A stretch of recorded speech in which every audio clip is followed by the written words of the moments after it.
There are places in America where the light seems to fade faster than it should, where the roads are quieter than they should be, and the air carries a weight that doesn't quite make sense. Have you ever felt it? That creeping sense that something is just beyond your sight, watching, waiting. Tonight, you're about to hear 9 of the most unsettling true horror stories from across the United States. These aren't stories you'll find in history books, and they aren't the tales you tell at a campfire to spook the kids. These are real events, recounted by those who lived through them, and the truth is far scarier than anything fiction could ever create. From isolated towns that no longer appear on maps, to strange disappearances that have never been solved, these stories will make you question the safety of places you thought you knew. So sit back, but keep one eye on the shadows, because tonight the darkness might find you too. The streets of Stuttgart were alive with soccer fever, but for one young woman, a night of celebration turned into a brush with danger. At 23, I thought I was untouchable, traveling solo through Germany, surrounded by fellow Scots. Then I met them, a group of strangers whose smiles hid something sinister. Their questions were too personal, their compliments too slick, and when they pulled out a camera, my gut screamed, "Get out!" What started as a friendly chat ended with me fighting to protect my sister from what I'm convinced were human traffickers. This isn't a movie, it's my story, and it could happen to anyone. Stay with me to find out how I escaped, and why. I'll never trust a stranger's kindness the same way again. In the summer of 2016, I was a 23-year-old Scot, chasing the thrill of the Euro football championship across Germany. I'd been traveling alone, a backpack slung over my shoulder, my heart full of adventure. The streets buzzed with fans, red kilts, roaring chants, and the clink of beer mugs. Stuttgart was my final stop, a city pulsing with energy, and I felt safe among the sea of familiar accents. I never felt truly alone, thanks to the camaraderie of other Scottish fans, who welcomed me like family at every pub and match. I was bold, maybe too bold, trusting the world to be as open-hearted as I was. That night the air was warm, the sky streaked with the last glow of sunset. I wandered into a lively bar, the kind where laughter spills out onto the cobblestones. I was alone, but not for long. A group of older Scots, maybe in their 50s, spotted me and waved me over. Their faces were flushed from beer, their voices thick with Glasgow and Edinburgh accents. They offered me a drink, and I accepted, grateful for the company. We talked about hometowns, mutual friends, the game, normal stuff, or so I thought. They were loud, jovial, the kind of folks you'd meet at any match. But as the night wore on, something shifted. Their questions grew sharper, their eyes lingered too long, and I felt the first prick of unease. This wasn't just a friendly chat. It was something else. Something that would make me question every choice I'd made that night. The bar was a blur of noise, clinking glasses, shouted bets, and the hum of a dozen conversations. I sat at the group's table, a pint in hand, trying to keep up with their rapid-fire banter. They were older, maybe parents of fans my age, and they seemed harmless at first, buying me drinks, asking about my trip, my hometown. Their leader, a woman I'll call Morag, had a sharp smile and eyes that didn't match her laughter. She leaned in, her voice syrupy, asking where I worked, how old I was, who I was with. "Take off those sunglasses, lass," she said. "Let us see your high-core. Pretty face." I laughed it off, but my stomach twisted. Why did she care so much? Her husband, let's call him Duncan, was quieter, his gaze heavy as he sipped his beer. The others, 3 men and another woman, chimed in, their questions piling up like a game of 20 questions gone wrong. "No boyfriend with you? Brave girl? Traveling alone, one said, his tone more probing than admiring. I started to feel uneasy, like I'd walked into a trap. I glanced around the bar, hoping to spot a familiar face, but the crowd was a sea of strangers. My phone buzzed in my pocket. Aisha, my sister, texting to check in. She was at another bar nearby, and I wished I'd gone with her. Then Morag's tone shifted. "You're a stunner," she said, leaning closer. "Ever thought of modeling? You could work for Chanel." The compliment felt oily, rehearsed, like something she'd said to a dozen girls before me. I forced a smile, my mind racing. I'd heard stories. Girls lured by flattery, promises of fame only to vanish. Duncan finally spoke, his voice low. You've got that Kardashian vibe," he said, offering a handshake that lingered. Too long. His eyes locked onto mine and I felt a chill, like I was being sized up. I pulled my hand back, my heart pounding. I tried to steer the conversation back to football, but they wouldn't let up. Morag kept circling back to personal details, where I was staying, how long I'd be in Stuttgart. The others watched me like hawks, their smiles too wide, their laughter too forced. I sipped my drink, barely tasting it, my instincts screaming, to get out. I texted Aisha under the table. "Meet me outside now." I needed an exit, but I didn't want to tip them off. The bar felt smaller, the walls closing in, and I realized I'd let my guard down too far. These weren't fans sharing a pint. They were predators, and I was their mark. The tension at the table was suffocating, like a rope tightening around my chest. I faked a laugh, trying to keep things light, but my eyes darted to the door. Aisha's text buzzed back. "On my way." Relief washed over me, but it was short-lived. Morag clapped her hands, her voice cutting through the bar's din. "Let's take a group photo," she chirped, pulling out her phone. The others nodded eagerly, their eyes glinting with something I couldn't place.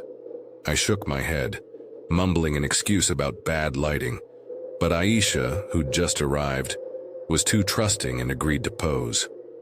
My heart sank as she stepped into their circle, smiling for the camera. I grabbed her arm, whispering in Arabic, "These people are bad news, we need to leave." Aisha frowned, confused, but followed me as I backed toward the door. Duncan's camera flashed, capturing her face, and I felt a surge of panic. What were they planning? We slipped outside, the cool night air a shock after the bar's stuffy heat. I called our dad, Omar, who was at our hotel nearby, my voice shaking. As I explained, "They're not right, Dad, they're after something." He told us to stay put. He was coming. When Omar arrived, his face was stone, his eyes scanning the street. We marched back to the bar, my stomach churning. The group was still there, huddled around Duncan's phone. As we approached, I saw him, selecting Aisha's photo, about to send it to a WhatsApp group. My blood ran cold. "Delete it!" Omar demanded, his voice low but firm. Duncan fumbled, his face flushing. "No offense, mate," he stammered. "You're lucky to have a dad so protective." His words dripped with unease, like he'd been caught. Morag tried to laugh it off, but her eyes were sharp, calculating. I stepped forward, my voice steady, despite my fear. "Delete the photo, now." Duncan hesitated, then handed me the phone. I deleted the image, checking his gallery to make sure it was gone. I was convinced these were traffickers, their charm a mask for something sinister. We left the bar, Omar's arm around us, the group stares burning into our backs. Back at the hotel, I couldn't sleep, replaying every moment. Their questions, their insistence, the photo. It all pointed to one thing. I'd been naive, thinking a shared accent meant safety. That night changed me, etching a lesson in my bones. Trust your gut, because the world isn't always what it seems. That night in Stuttgart left a scar, one that aches every time I think about traveling alone. I'd been too naive, trusting strangers just because they shared my accent. The memory of Morag's smile, Duncan's stare, the flash of that camera, it's a warning I'll carry forever. I'm grateful for my dad, for Aisha's safety, but the what-ifs haunt me. What if I hadn't called Omar? What if Aisha had gone with them? I'm still convinced that group was up to something dark, maybe human trafficking, and the thought makes my skin crawl. Since then, I've learned to listen to my instincts, to spot the red flags. Questions too personal, compliments too slick. I've shared this story with friends, urging them to stay sharp, to trust that gut feeling when something's off. It's a lesson I learned the hard way, but it's made me stronger, more aware of the world's shadows. I still love traveling, but I'm careful now, always checking my surroundings, never letting my guard down. So, here's my question to you. Have you ever felt that chill, that instinct telling you to run? Maybe it was a stranger who lingered too long, a situation that didn't add up. Share your story in the comments. I want to hear how you escaped, what you learned. And if you're planning a solo trip, what would you do to stay safe? Would you trust a friendly face or keep your distance? Let's talk about it. Stick around for more stories that'll keep you on edge. You won't want to miss what's coming next. You ever meet someone who feels too familiar? Like they know you better than they should? I was nursing a beer in a crowded bar when she slid onto the stool beside me. Red hair like fire, tattoos snaking up her arms. I was at a bar one night when this girl with bright red hair and tattoos all over her arms sat down next to me. She smiled, and I swear her eyes saw right through me. She started talking like she knew me, dropping details about my life that made my skin crawl. By the time she left, I was shaking, questioning everything. I got this weird feeling, like she wasn't who she said she was. That night changed me, and the truth I uncovered about her will haunt you too. Stick around. This story's stranger than you think. It was a Friday night in Portland, the kind where the rain keeps everyone inside, packing the bars. I was at the Rusty Anchor, a dive bar with sticky floors and neon signs flickering over the jukebox. I'd had a rough week. Work, stress, a fight with my girlfriend, and needed a drink to unwind. I was at a bar one night when this girl with bright red hair and tattoos all over her arms sat down next to me.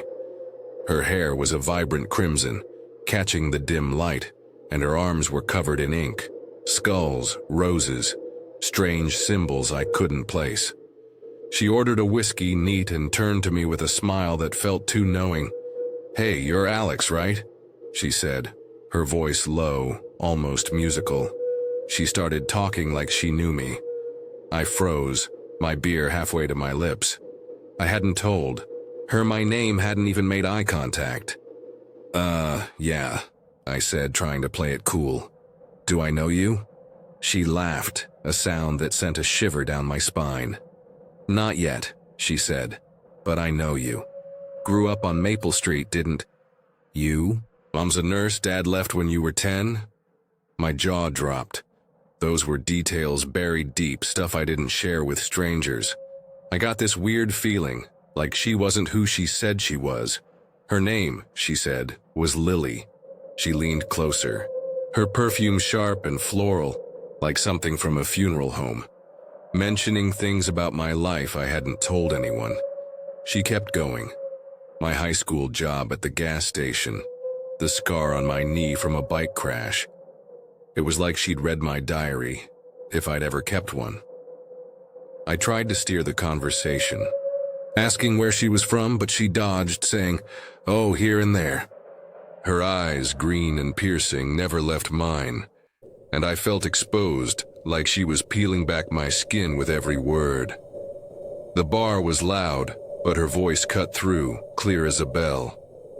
I wanted to leave, but something held me there. Curiosity, fear, or maybe both. Lily sipped her whiskey, her tattoos glinting under the bar's dim lights. She started telling stories, each one stranger than the last. She said something about my sister's accident, but that hadn't happened yet. "Your sister Kate, she's gonna be fine," she said, her smile tightening. "The crash on Route 12 next month. It'll scare her, but she'll walk away." My blood ran cold. Kate was my younger sister, and she hadn't been in any accident. Route 12 was her commute to college, but how did Lily know that? Mentioning things about my life I hadn't told anyone. She kept dropping bombs. My fear of heights, a fight I'd had with Kate last Christmas. It was too specific, too personal. I tried to laugh it off, but my hands were shaking. "How do you know all this?" I asked, my voice sharper than I meant. Lily shrugged, twirling a strand of red hair. "I just do," she said.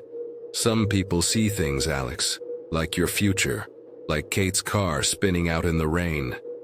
She started, talking like she knew me, her words weaving a web I couldn't escape.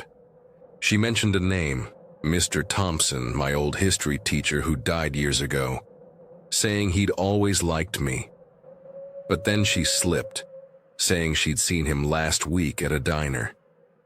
My stomach twisted. That was impossible unless she was lying, or something else was going on. I glanced around the bar, hoping someone else was noticing this, but the crowd was oblivious, lost in their drinks and laughter. Lily's voice dropped lower, almost a whisper. "You're at a crossroads, Alex," she said. "Big choices coming. Don't take the job offer next month. It'll ruin you." I hadn't told anyone about the job offer I'd gotten, a promotion that would move me across the country. I got this weird feeling, like she wasn't who she said she was. Was she a stalker, a con artist, or something I couldn't even name? I mumbled an excuse about needing the bathroom and stepped away, my heart pounding. I needed air, answers, anything to make sense of this. I didn't go to the bathroom. I slipped out the bar's back door, the rain hitting my face like a wake-up call. My mind was racing. Lily's words, her eyes, the way she seemed to know me inside out. When I asked the bartender about her, he said no one like that had been there. I stood frozen, the neon sign buzzing above me. How could that be? She'd been right there, drinking whiskey. She started talking like she knew me, and that was the first red flag.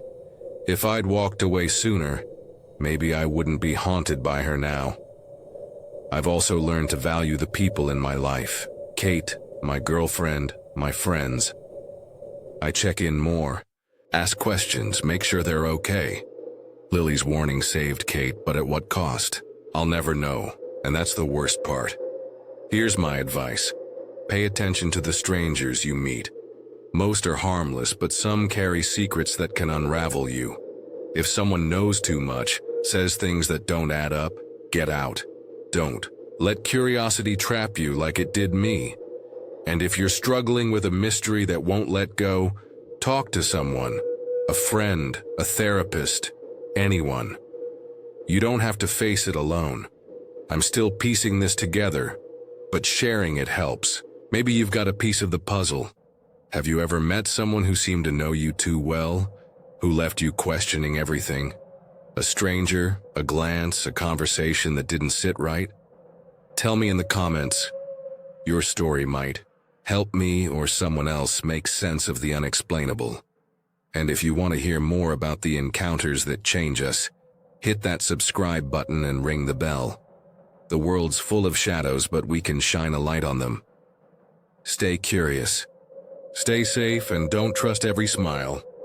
Her tattoos vivid in the light. I went back inside, scanning the crowd, but she was gone. Her glass was still on the bar, half empty, the ice barely melted. I asked a waitress, describing Lily's red hair and tattoos, but she shook her head. "Nobody like that tonight," she said. I got this weird feeling like she wasn't who she said she was. I drove home checking my rearview mirror, half expecting to see her in the back seat. The next day, I called Kate, my sister, warning her about Route 12.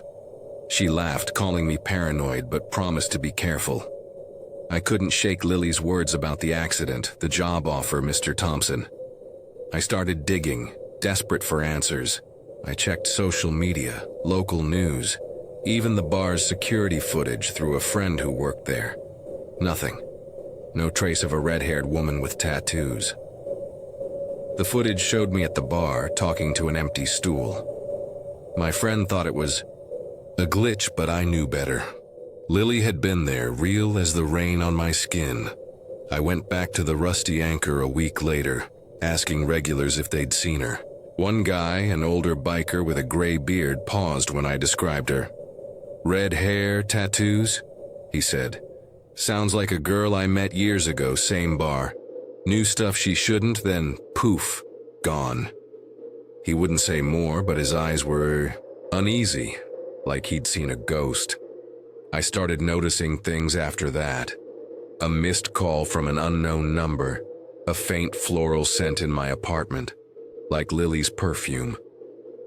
I told myself it was stress, but deep down, I was scared. Was she following me, or had I imagined her? I reached out to a private investigator, a guy named Mike I'd met through work. I gave him everything: Lily's description, her words, the footage glitch. He took it seriously, more than I expected. "People like that," he said. "They show up, stir trouble, then vanish.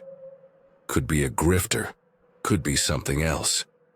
He dug into missing persons, police reports, even old bar records.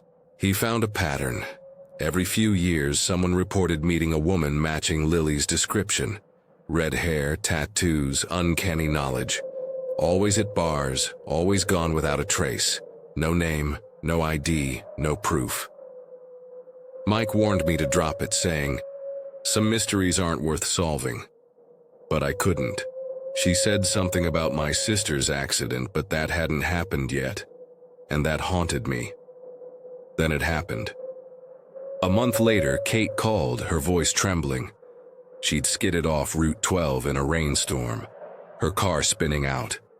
She was fine, just shaken, exactly as Lily predicted. I felt sick, my mind spiraling.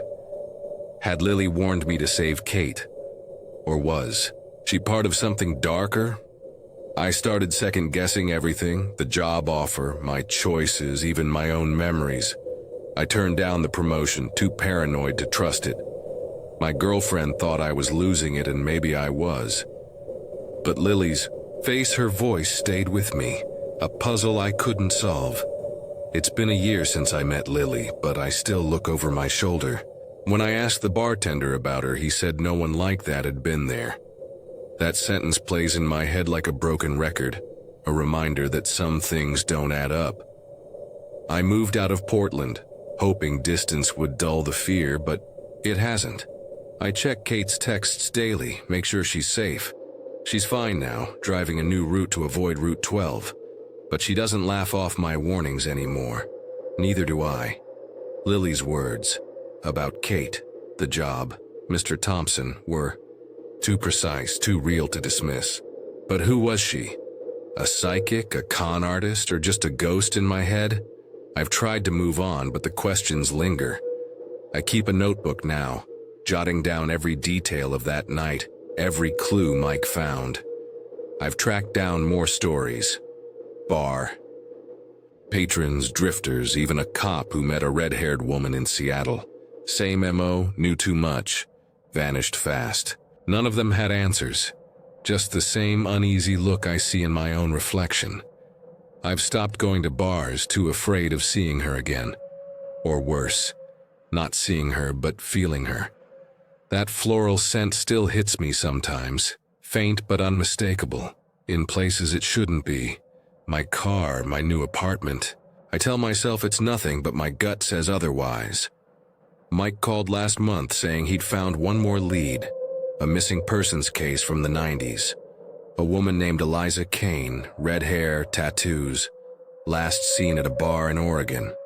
Her photo was grainy, but those eyes, green piercing, matched Lily's. Eliza disappeared after telling a stranger their future, just like Lily did with me. Mike thinks she's still out there using new names, new stories. I don't know if I believe it, but I keep her photo tucked in my wallet, a reminder to stay sharp. I got this weird feeling, like she wasn't who she said she was, and that feelings never left. This experience changed me. I used to think I could read people, spot a liar from a mile away. But Lily slipped through, leaving me questioning my own reality. I've learned to trust my instincts, to listen when something feels off. You're flipping through an old photo album. The page is yellowed with time when a memory hits you. A friend from childhood, someone you swore was real. But as you search for their face, their name, you find nothing. No pictures, no stories, no proof they ever existed. That's my life. My name's Noah, and when I was a kid in a sleepy American town, I had a best friend named Clara. She was my everything, until I realized no one else remembers her. For 20 years, I've chased a ghost, a girl who might have been a figment of my mind. This is the story of Clara and the question that's haunted me. Was she ever real? I grew up in a small town. I had a best friend named Alice. Except her name wasn't Alice, it was Clara. Willow Creek, Indiana was the kind of place where everyone knew everyone, where kids rode bikes down Main Street and played in the fields until dusk. We were inseparable. But the memories are fuzzy like a dream. Clara and I met when I was 6, or so I thought. She lived a few blocks away, in a house with a red door, or maybe it was blue. We'd spend hours exploring the creek, building forts, whispering secrets, under the stars. Her laugh was sharp, her eyes bright, but the details blur like a half-forgotten song. My childhood was idyllic, or as close as it gets. Willow Creek was safe, the kind of town where doors stayed unlocked and neighbors shared lemonade on porches. My parents were busy. Dad ran a hardware store, Mom taught at the elementary school. But they gave me freedom to roam. Clara was my constant, my partner in crime. We'd race through the woods, hunt for arrowheads, plan grand adventures. But even then, something was off. I'd mention Clara to my mom and she'd smile, assuming she was just another kid from school. My friends never joined us, never mentioned her. I didn't think much of it. Kids don't question their world like that. By high school, the memories of Clara started to fade. I moved on to new friends, new interests, but she lingered in the back of my mind, a puzzle I couldn't solve. No one else remembers her. There's no trace of her in photos or school records. It hit me when I was 16, flipping through a box of old Polaroids. There we were, me at the creek, me in the fort, but Clara was missing. Not a single photo, not a mention in my yearbook. I asked my parents, my old teachers, even the librarian who knew every kid in town. I asked my parents, my teachers. No one knew an Alice, no Clara, no girl with a sharp laugh and bright eyes. My stomach sank. Had I made her up? Was my best friend a lie I'd told myself? The absence of Clara gnawed at me. I'd lie awake at night replaying those childhood days, trying to pin down details. We were inseparable, but the memories are fuzzy, like a dream. I remembered her voice, high and clear, calling my name as we ran through the fields. I saw her sitting cross-legged in our fort, braiding grass into tiny crowns. But where was the proof? Why couldn't I recall her last name, her parents, her house number? The more I tried to focus, the hazier it got, like chasing a shadow through fog. I started to doubt myself. Had I been alone all those times, talking to no one? I dug deeper, desperate for answers. I went through old photo albums. I asked my parents, my teachers, no one knew an Alice. I tore through boxes in the attic, scattering toys and drawings, hoping for a note, a sketch, anything with Clara's name. Nothing. My mom watched me, worried, as I rifled through my old journals. "Noah, maybe she was an imaginary friend," she said gently. "Lots of kids have them." I wanted to believe her, but it didn't fit. Clara wasn't a vague fantasy. She was vivid, real, with quirks and habits I couldn't have invented. She hated broccoli, loved climbing trees, told me stories about a secret cave no one else knew. Imaginary friends don't leave you with memories that feel like scars. High school was tough. My friends were into sports, parties, but I was distracted, lost in this mystery. I'd walk past the creek, now overgrown, and feel a pang of loss. Couldn't explain. I started asking around, cautiously at first. My buddy Sam, who'd grown up on my street, shook his head. "Clara? Never heard of her." My teacher, Mrs. Ellis, who'd taught every kid in Willow Creek, frowned. No Clara in my classes. Even the town's old-timers sipping coffee at the diner drew blanks. No one else remembers her. There's no trace of her in photos or school records. The more I searched, the more I doubted myself. But giving up felt like betraying her. The doubt crept in, cold and heavy, and was I crazy? Had I built an entire person from nothing? I read about false memories, how the brain can trick itself, especially in kids. It made sense, but it didn't feel right. Clara wasn't a blurry figure. She was my best friend, my confidant. I remembered her teaching me to whistle, her hand guiding mine. Those moments were real, weren't they? By senior year, I was obsessed, carrying this secret like a weight. I'd sit in my room staring at the ceiling, wondering if I'd lost a piece of myself in those fields with a girl who never existed. The question wasn't just about Clara anymore.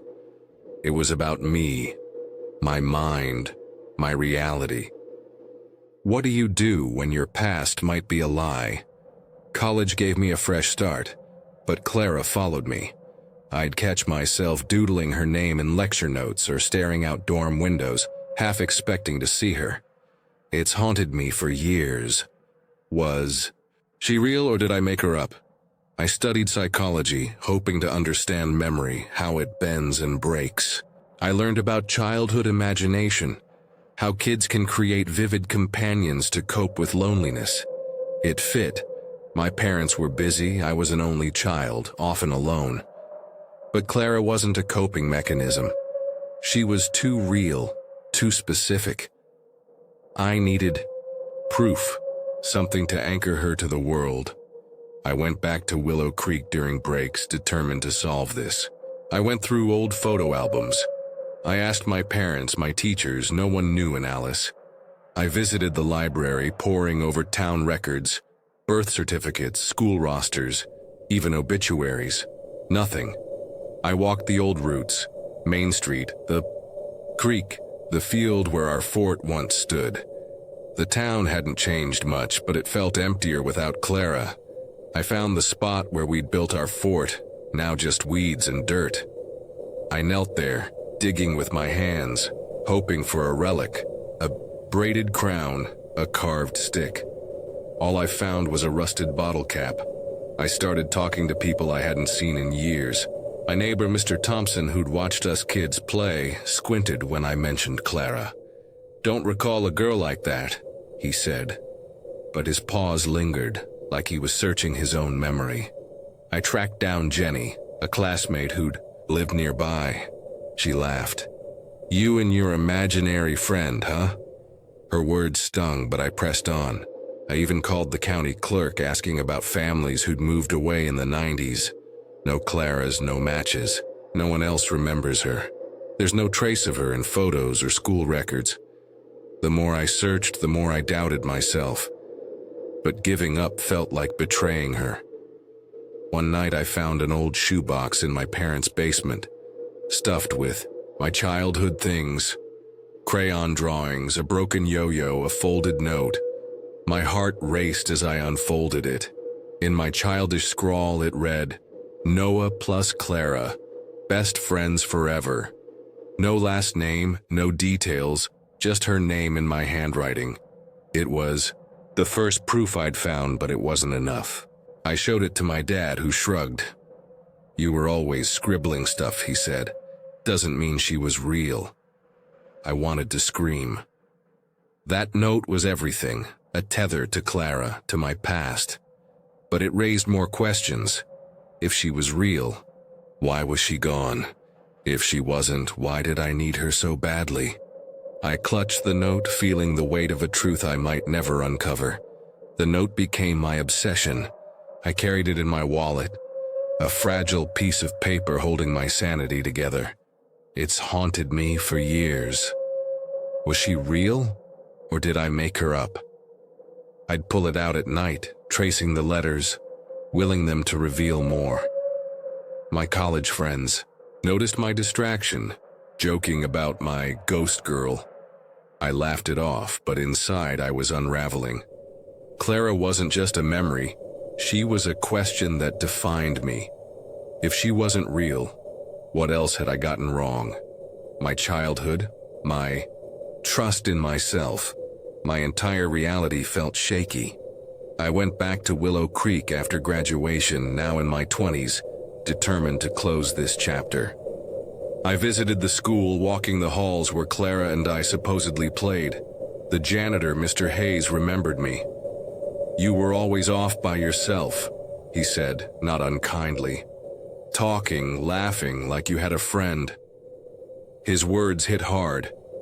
By myself? I saw Clara, heard her, felt her. I showed him the note, hoping for a spark of recognition. He shook his head. Kids make up all sorts of things. I left, deflated, but not done. The town felt like a puzzle with missing pieces. I knocked on doors, asked neighbors about any girls from my childhood. Most were polite but clueless. One woman, Mrs. Carter, who'd lived across from the creek, hesitated.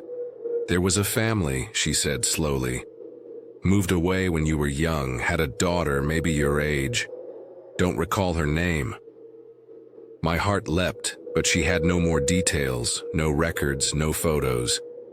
I chased the lead, calling real estate offices, checking old property deeds. Nothing. No one else remembers her. There's no trace of her in photos or school records. The hope flickered, then died.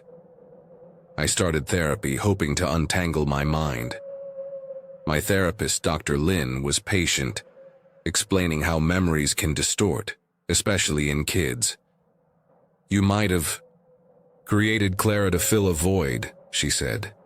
It's common, especially if you felt alone. I nodded, but it didn't sit right. Clara wasn't a void. She was a presence, a light. I told Dr. Lin about the note, and she smiled. That's powerful, Noah. It shows how much she meant to you, real or not. For the first time, I considered letting go, accepting Clara as a piece of my imagination. But walking away felt like losing her all over again. I wasn't ready to give up, not when that note still burned a hole in my pocket, whispering that maybe, just maybe, she was out there somewhere. I'm 32 now, living in Chicago, far from Willow Creek's quiet streets. Clara's still with me, not as a ghost, but as a question I've learned to carry. It's haunted me for years. Was she real, or did I make her up? I don't have answers, and maybe I never will. I hope one day that I get an explanation for what happened but somehow I just don't think I will. The note's still in my wallet, faded but intact. A reminder of a girl who shaped me, real or not. I've stopped searching, but I haven't stopped wondering. Therapy helped. Dr. Lin taught me that truth isn't always the goal. Sometimes it's about meaning. Clara, whether real or imagined, gave me joy, courage, a sense of belonging when I needed it most. I've made peace with the ambiguity, though it's not easy. I think about her when I pass a creek or see kids playing, their laughter echoing hers. I've shared her story with a few people, my wife, my best friend, a co-worker over drinks.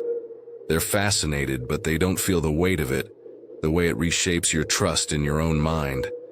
I asked my parents, my teachers, no one knew an Alice. That silence still stings, but it's part of me now. I've learned about memory, how it's not a camera but a painter, blending fact and feeling.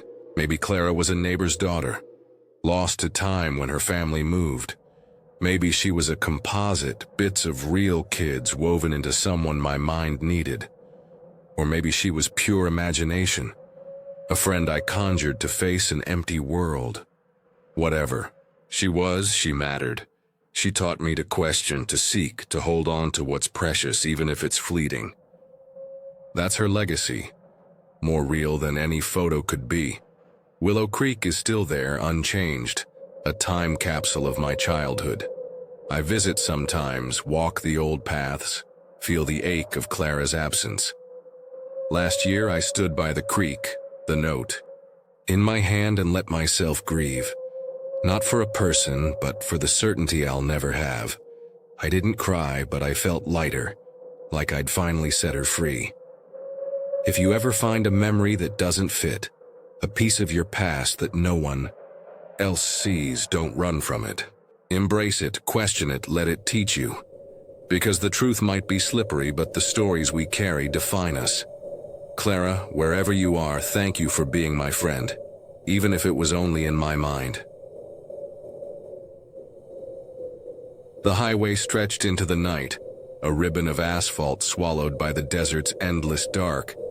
I was alone, the radio static my only companion, when a shadow crossed my headlights, too fast, too big to be real.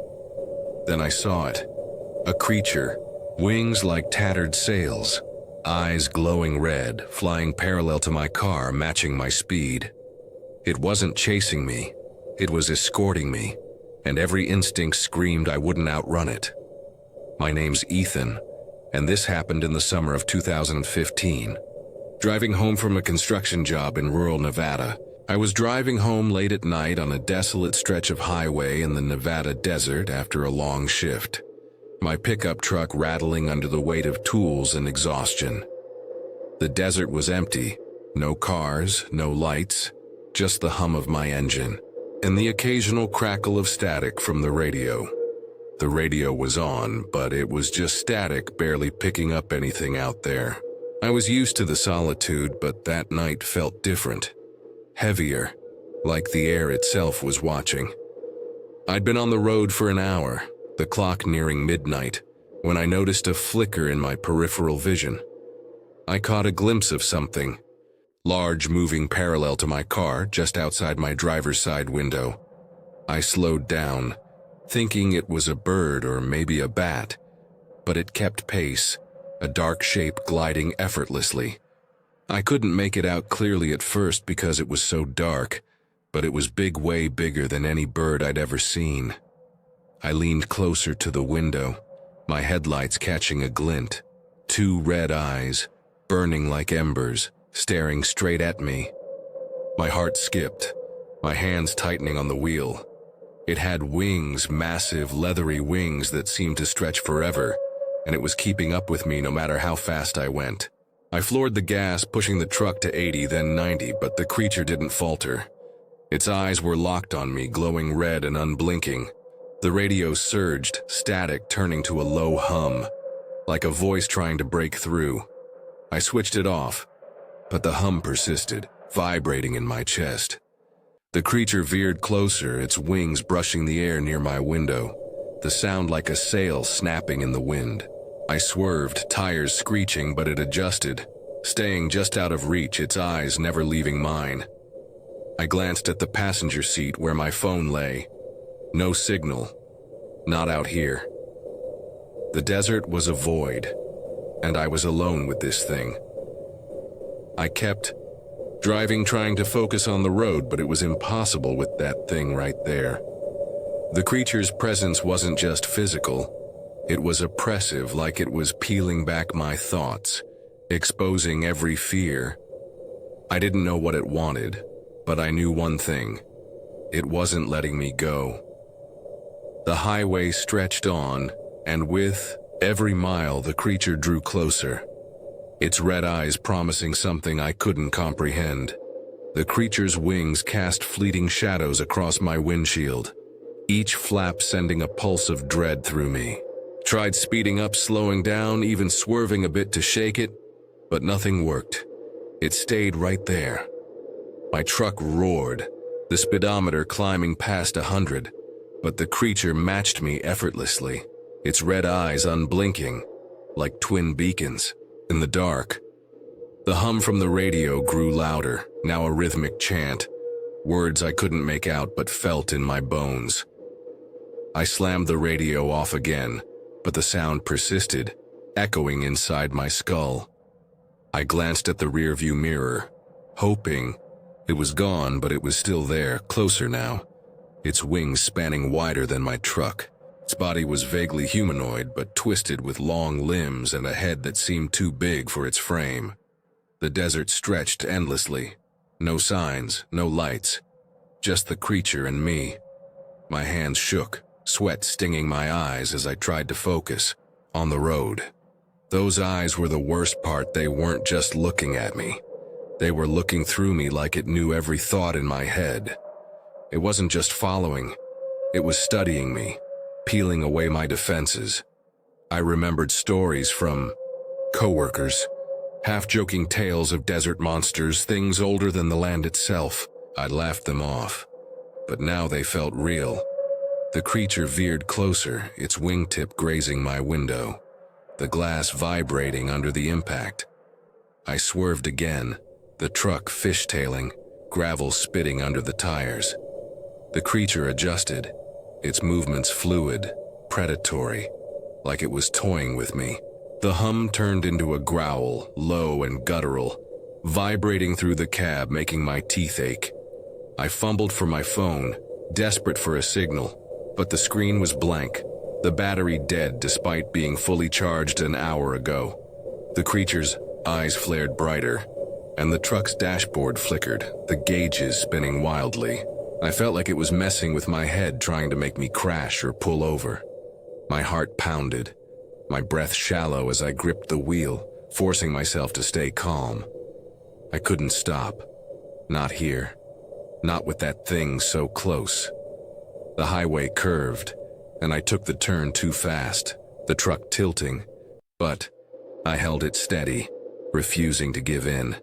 The creature let out a sound. Not a screech, but a laugh, sharp and mocking, like it knew I was trapped. It swooped lower, its shadow engulfing the truck, the air growing colder, heavier. I caught a glimpse of its face, gaunt, almost human but wrong, with a lipless mouth stretched into a grin. It was like nothing I'd ever seen before, and I hope to God I never see again. My mind raced for options. Find a town, a gas station, anything, but the desert offered nothing. The creature was relentless, its presence a weight on my soul, and with every mile I felt it pulling me closer to something I couldn't escape. The creature's laugh cut through the night, a blade of sound that made my skin crawl. I kept driving, my heart pounding so hard I thought it would burst. The highway twisted through the desert, the creature never wavering, its wings beating in rhythm with my pulse. Tried to focus, but its eyes, those burning red orbs, seemed to bore into my soul, unraveling me. I swear it was like it was trying to get inside my mind. My truck's engine sputtered, the lights dimming, as if the creature's presence was draining it. I floored the gas, but the speedometer froze, stuck at 90. I remembered a gas station maybe 20 miles ahead, a faint hope in this void. I told myself if I could just make it to the gas station, I'd be safe. The creature swooped, closer, its wings slamming the truck's roof, the metal groaning under the impact. I yelped, swerving, the tires skidding on loose gravel. The laugh came again, louder, gleeful, like it was feeding on my fear. I caught another glimpse of its body. Long, sinewy limbs, a torso that shimmered like oil, and that head too large, with eyes that didn't blink. It wasn't just following me, it was hunting me. The radio surged back on, static morphing into words. My name, whispered in a voice that wasn't human. "Ethan," it rasped, and I slammed the radio with my fist, silencing it. The creature responded with a screech, high and piercing, shattering the driver's side mirror. Glass sprayed, and I ducked, my arm stinging from a shard. Blood dripped onto the seat, and the creature's eyes flared as if it could smell it. I pushed the truck harder, the engine screaming, but the gas station was still miles away, and the creature was closing in. I tried reasoning with myself. Maybe it was a hallucination, exhaustion from the long shift. But the pain in my arm, the shattered mirror, the cold air seeping through the broken window, it was real. The creature dove, its claws scraping the hood, leaving deep gouges in the metal. I screamed, jerking the wheel, and the truck fishtailed, nearly flipping. The creature rose, circling above, its wings blotting out the stars, its laugh a promise of pain. I was terrified, but I couldn't stop. I had to keep going. Desperate, I grabbed a flashlight from the glove box, shining it out the window. The bat caught the creature's face, pale, almost translucent, with a mouth full of jagged teeth. It recoiled, the light seeming to burn it, and for a moment it fell back. Hope surged, and I pushed the truck to its limit, the gas station's faint glow appearing on the horizon. But the creature recovered, its wings beating faster, its eyes brighter, angrier. The hum returned, now a chorus of voices, chanting in a language I didn't know, urging me to stop, to surrender. I refused, gripping the wheel, knowing the gas station was my only chance, but the creature wasn't done. It was just beginning. The gas station's neon sign flickered in the distance, a beacon in the desert's black heart. I could see the lights of a gas station up ahead, and I thought if I could just get there, I'd be okay. My truck screamed, the engine on the verge of collapse, but I didn't care. The creature was relentless, its wings pounding the air, its red eyes locked on me. Those red eyes never left me, not for a second. I shone the flashlight again, the beam slicing through the dark, and the creature hissed, veering away, but only for a moment. It dove back, claws raking the truck's side, metal screeching like a wounded animal. The hum in my head grew deafening, a chorus of voices now screaming my name, urging me to pull over. I felt like it was trying to pull me off the road, like it wanted me to stop. My vision blurred, the road wavering, but I gripped the wheel, refusing to give in. The gas station was closer, its lights brighter, but the creature was faster, its shadow swallowing the truck. I caught its face again, those teeth, that grin, like it knew something I didn't. The truck shuddered, the dashboard lights dying, and the engine coughed, slowing despite my foot on the gas. Panic clawed at me. I leaned out the broken window, shining the flashlight wildly, and the creature recoiled, its wings faltering. I kept the beam on it, my arm burning, and it fell back, shrieking. The gas station was yards away, people visible under the canopy, a clerk, a trucker, real people. I slammed the horn, the blare cutting through the night, and the creature hesitated, its eyes narrowing. I floored it, the truck lurching forward, and skidded into the station, gravel flying, the lights blinding. I stumbled out, flashlight in, hand screaming for help. The clerk, a grizzled man, ran over, his eyes wide. "What the hell's wrong?" he asked, but I could barely speak, pointing to the sky. The creature was gone, the night silent. The hum vanished. I looked up and it was gone, just like that, no sign of it anywhere. My truck was a wreck, gouges in the hood, the side torn, the mirror shattered. The trucker approached, peering at the damage. "What hit you?" he asked, but I couldn't answer.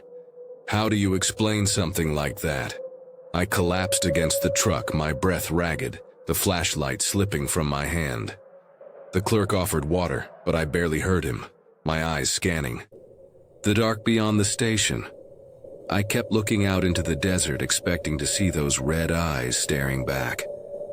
The creature was gone, but its presence lingered, a weight in my chest, like it had marked me. The trucker mentioned local legends, winged things in the desert, older than the tribes, feeding on fear. I nodded, too shaken to argue, knowing I had met one.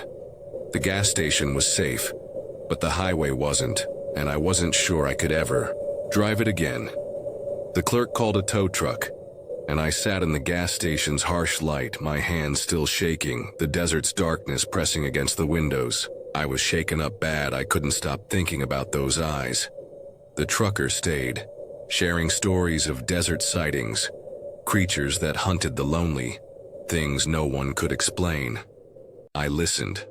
The gouges on my truck proof I hadn't imagined. I never drove that stretch of highway again, I couldn't. I quit my job, moved to a city, traded the pickup for a sedan, but the creature's eyes followed me, burning in my dreams.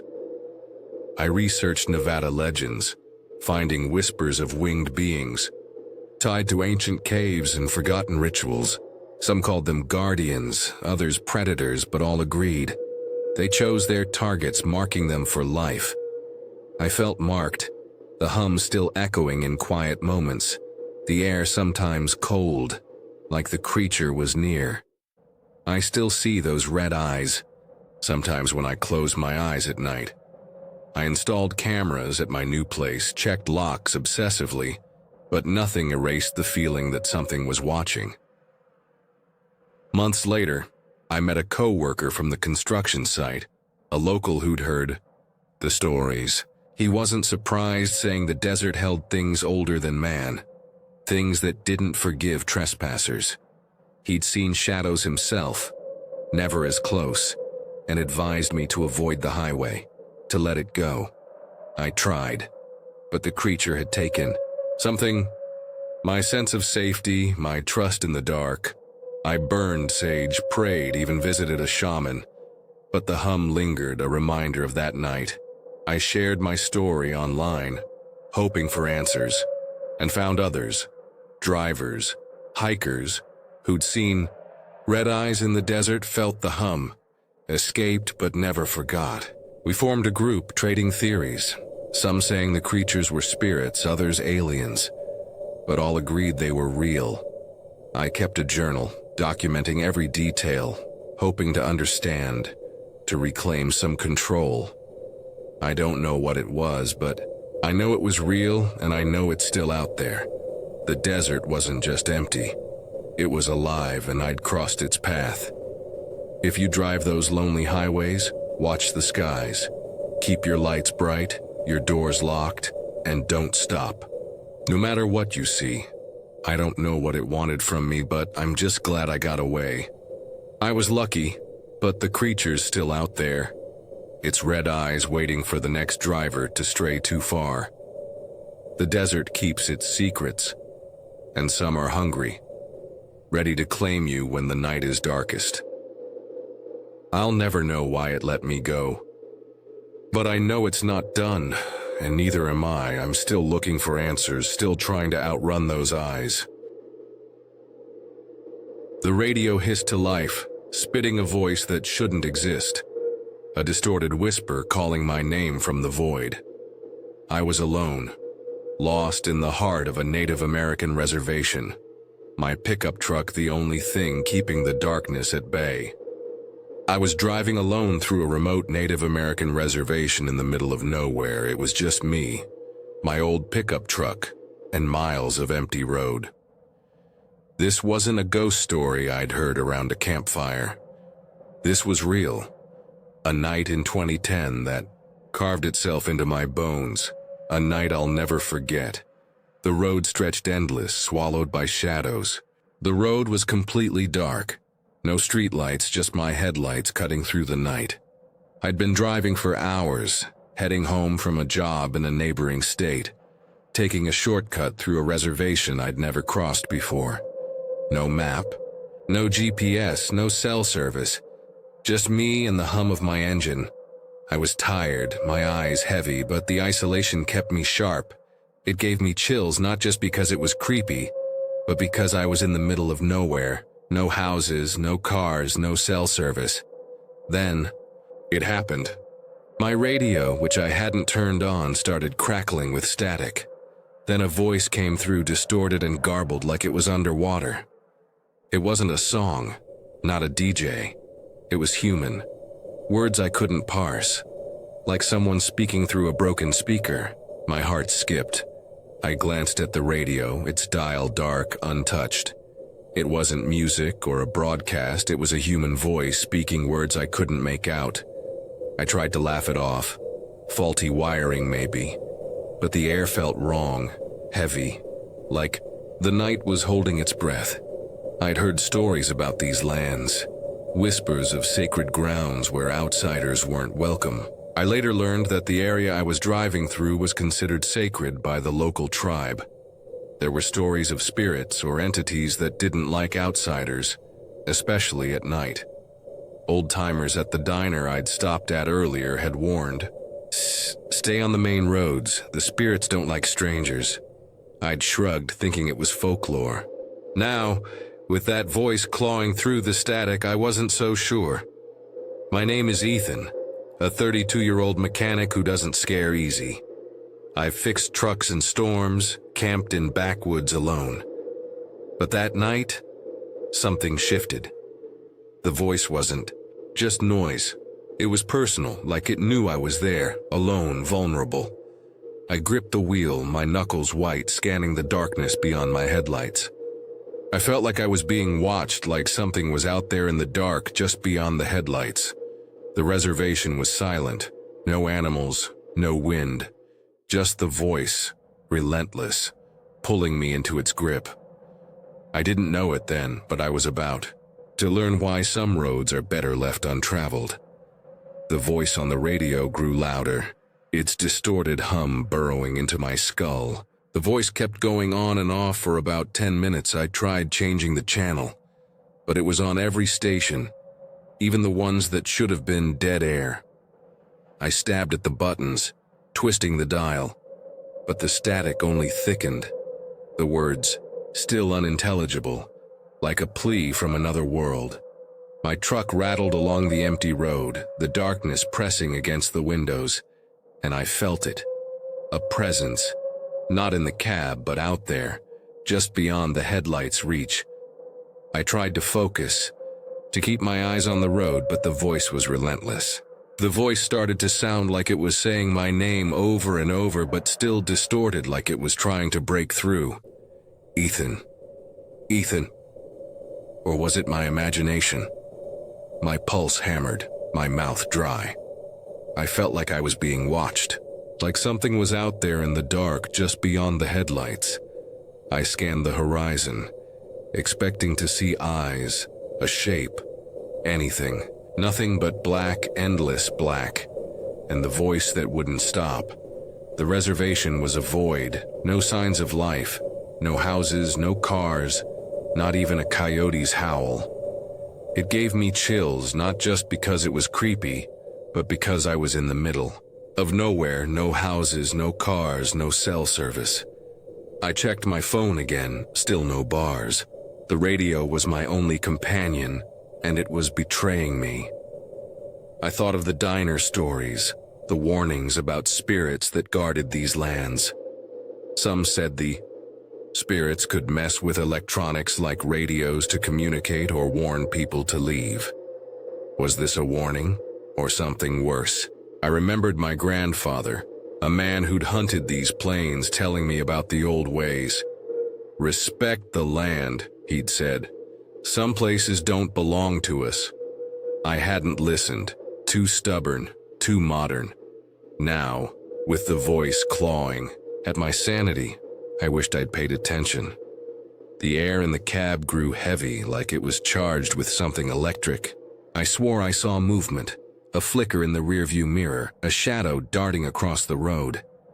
My foot twitched on the gas, but I didn't floor it. Not yet. I started talking to myself, a trick to stay calm. "It's just interference, Ethan. Just a glitch." But the voice didn't care. It shifted, not just saying my name but chanting it, a rhythm that matched my heartbeat. I slammed the radio off, but the static lingered, echoing in my head. The truck's engine sputtered, just for a second, and my blood ran cold.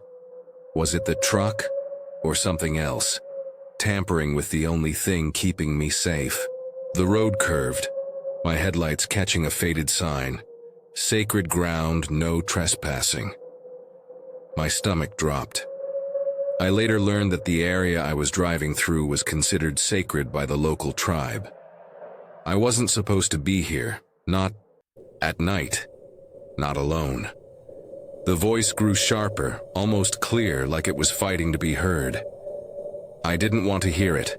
I didn't want to know what it wanted. But the night wasn't done with me yet. The voice broke through, clear for one heart-stopping moment. "Ethan, leave."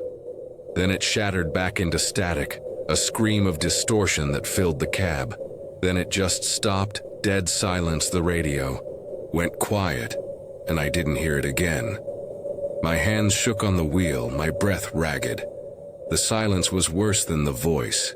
It was heavy, alive, like the night itself was staring through me. I floored it, trying to get out of there as fast as I could. I didn't stop until I hit the next town, about 30 miles away. I pushed the truck to its limit, the engine roaring, headlights slicing the dark. The road was completely dark. No streetlights, just my headlights cutting through the night. But the darkness seemed to push back thicker, almost solid. I swore I saw shapes, fleeting, humanoid, darting just beyond the light. I felt like I was being watched, like something was out there in the dark just beyond the headlights. My mind screamed, "Get out, now." But the road was endless, the reservation a maze with no exit. Then the radio flickered again, unprompted. Radio, which I hadn't turned on, started crackling with static. Then a voice came through, distorted and garbled like it was underwater. This time it wasn't words. It was a chant, low and guttural in a language I didn't know. It wasn't human, not entirely. My skin crawled, my heart pounding so hard I thought it had burst. The voice started to sound like it was saying my name over and over, but still distorted, like it was trying to break through.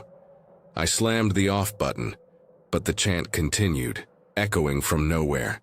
The truck lurched, the dashboard lights flickering. I glanced at the gauges, fuel dropping, temperature spiking. No, I muttered, panic rising. I checked the radio later and it was working fine, no issues at all. But in that moment it was alive, possessed, a conduit for something I couldn't see. I looked out the window, and for a split second I saw it. A figure, tall, featureless, standing just off the road, its edges blurring like smoke. I blinked and it was gone, but the air turned cold, my breath visible in the cab. Some said the spirits could mess with electronics like radios to communicate or warn people to leave. This wasn't a warning anymore, it was a demand. The chant grew louder, the truck shaking, the road narrowing like it was closing in. I screamed, "Leave me alone," and floored the gas again, tires screeching. The radio cut out, the lights steadied, but the presence lingered, heavy, suffocating. I didn't look back, didn't dare, but I felt it, eyes countless boring into me from the dark. I hit the town at dawn, the first light's a lifeline. I didn't stop until I hit the next town about 30 miles away. I pulled into a gas station, hands trembling, and sat there staring at the radio, now silent. The night was over, but its grip wasn't. I knew deep down I'd crossed something sacred, something that didn't forget, and it knew my name. The town's light saved me, but the night left a mark I couldn't shake. I've never driven through that stretch of road again. I still get uneasy thinking about it, especially when I'm alone at night. I stayed at the Gas station until sunrise, too rattled to move. The radio's silence mocking me. I checked the radio later and it was working fine, no issues at all. But I knew what I'd heard, what I'd felt.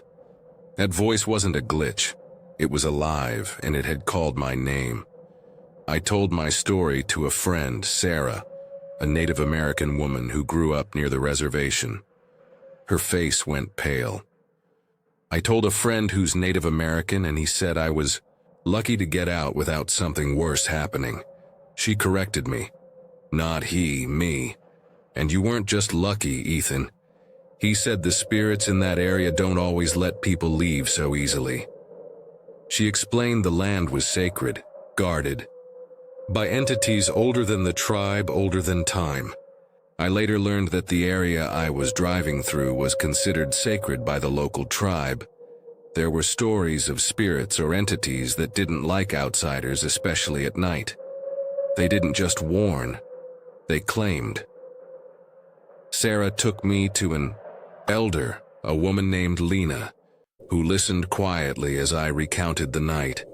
She burned sage, spoke words I didn't understand, and gave me a small pouch to carry. Protection, she said, but don't go back. They know you now. Her words chilled me. Sometimes when I'm driving and the radio crackles, I half expect to hear that voice again. I'd hear static in my truck, my heart racing, but it was never the voice. Not yet. The experience changed me. I stopped taking shortcuts, started researching the reservation's history. The land held stories, rituals, battles, spirits tied to the earth. Some said the spirits could mess with electronics like radios to communicate or warn people to leave. But Lena's words stuck. They don't always warn. Sometimes they hunt. I began noticing things, flickers in my mirrors, shadows at the edge of my vision. Was it paranoia or had something followed me? My truck's radio would hum at odd hours, even when off, a reminder of that night. I tried to move on, to bury the fear, but every dark road, every crackle of static brought it back. I kept Lena's pouch, though I didn't know if it worked. Sarah said the spirits were patient, their memory long. Had I trespassed, or was I chosen? The question gnawed at me, a splinter I couldn't pull. I avoided driving at night, but the fear followed, a passenger I couldn't shake. Years later, I met a trucker who'd crossed that road. He spoke of a voice too, calling his name, his truck stalling in the dark. He'd seen a figure like I had and barely escaped. His story mirrored mine, but he hadn't told anyone, afraid they'd call him crazy. I wasn't crazy. The land was alive and it hadn't forgotten me. I'm not the same man who drove that road. The voice, the darkness, the eyes I never saw, they're part of me now, a shadow that lingers in every quiet moment. I've never driven through that stretch of road again. I still get uneasy thinking about it, especially when I'm alone at night. I keep Lena's pouch in my truck, a fragile shield against something I don't understand. Sometimes when I'm driving and the radio crackles, I half expect to hear that voice again. It hasn't come, but I know it could.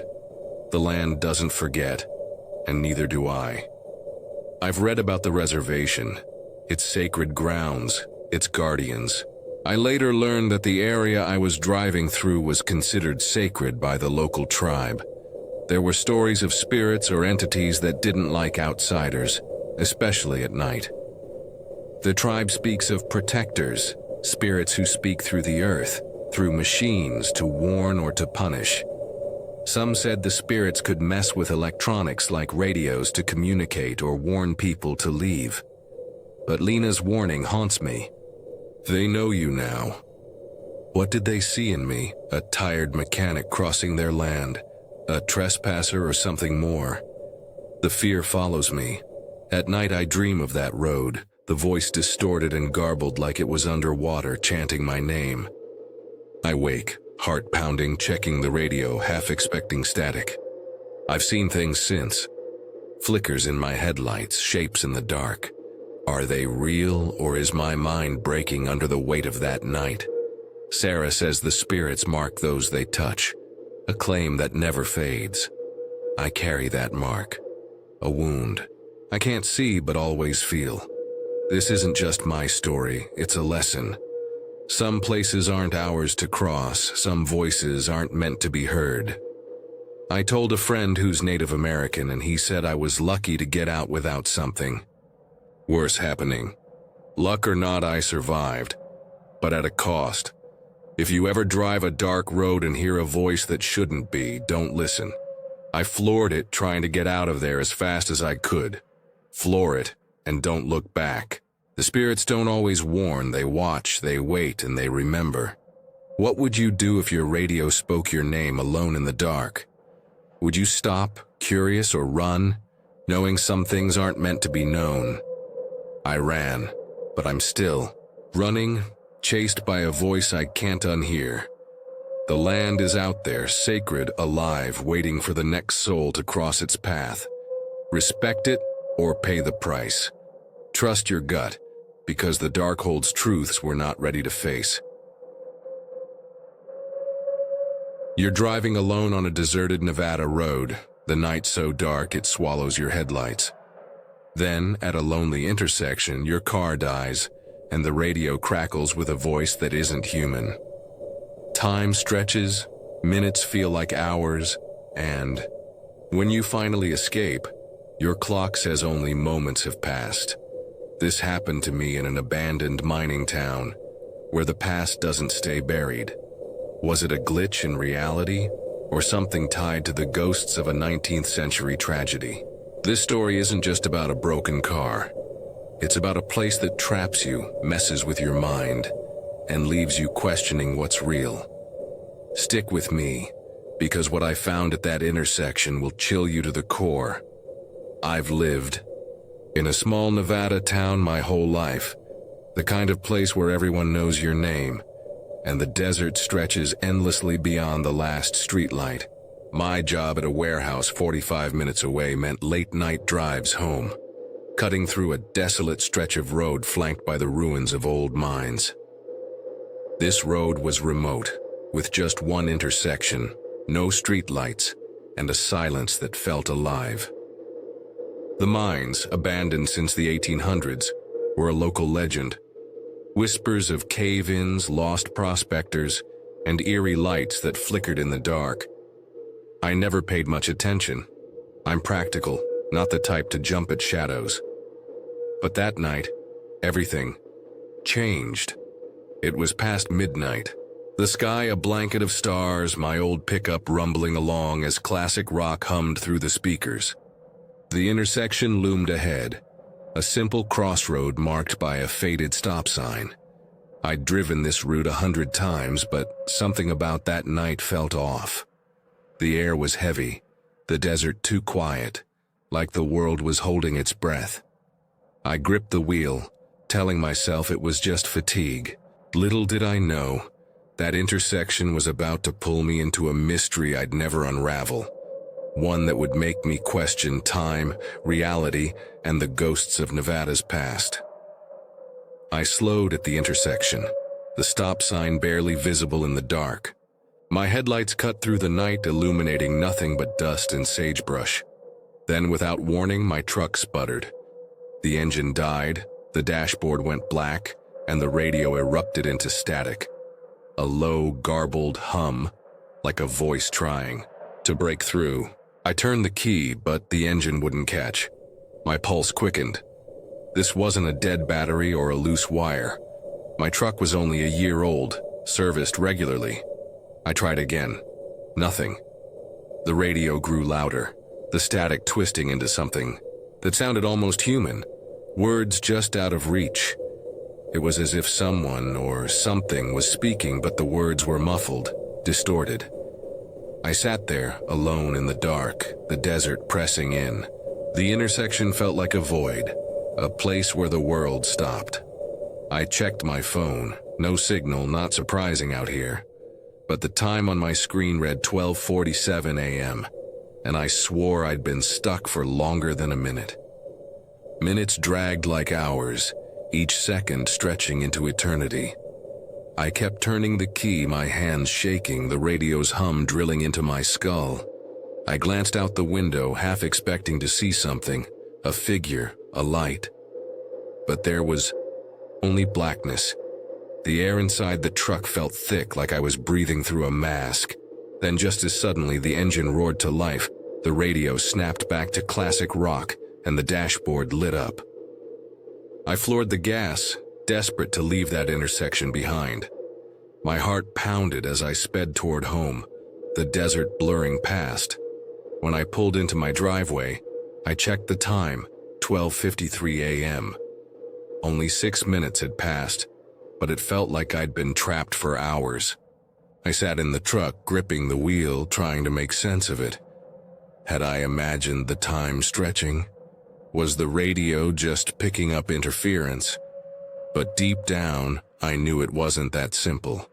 That intersection had done something to me, twisted my sense of reality in a way I couldn't explain. I went to bed, but sleep didn't come easy, the memory of that garbled voice echoing in my mind.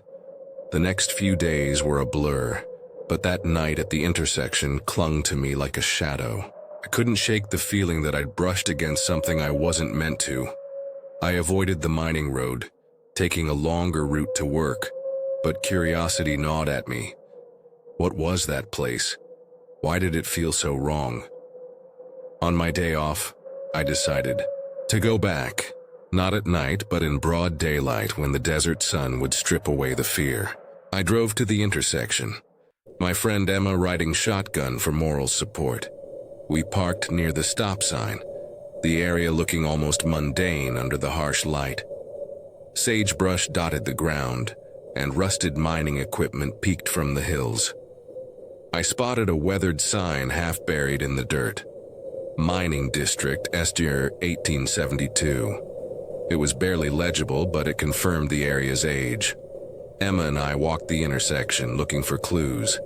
The air was still, the silence heavy, like the place was watching us. I told her about the radio, the time slip, and she listened, her eyes wide. Maybe it's haunted, she said, half joking. I didn't laugh. Back home, I dug into the town's history, scouring library records and old newspapers. I learned the mines had a dark past. Cave-ins, explosions, workers lost in the 1800s. One article from 1878 described a collapse that killed a dozen men. Their bodies never recovered. Locals claimed the mines were cursed, that the dead lingered, angry at being forgotten. I started to wonder if what I'd experienced was tied to those lost souls, or some energy left behind. The radio's voice, the stretched time. It felt like the intersection was a thin spot, a place where the past bled into the present. I told Emma what I'd found, and we debated driving back to test it. Maybe record the radio, check the time. But the thought of returning at night made my stomach churn. I was haunted by that night, questioning if it was real or just my mind playing tricks. The mines, the intersection, the history, it all pointed to something bigger than a car malfunction. I'd felt trapped, not just by the truck, but by time itself, as if the desert had reached out to hold me there. That night at the intersection changed how I see the world. I'm still haunted by it, torn between logic and the unexplainable. Was it a trick of my tired mind, or did I stumble into a crack in reality where the ghosts of Nevada's miners still roam? The mines are gone, but their story lingers, etched into the desert like a scar.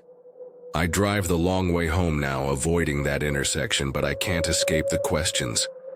What was that voice on the radio? Why did time betray me? I've shared this with friends, and some laugh it off. Trouble, they say. But others, especially locals who know the mine's history, nod quietly, as if they've felt it too.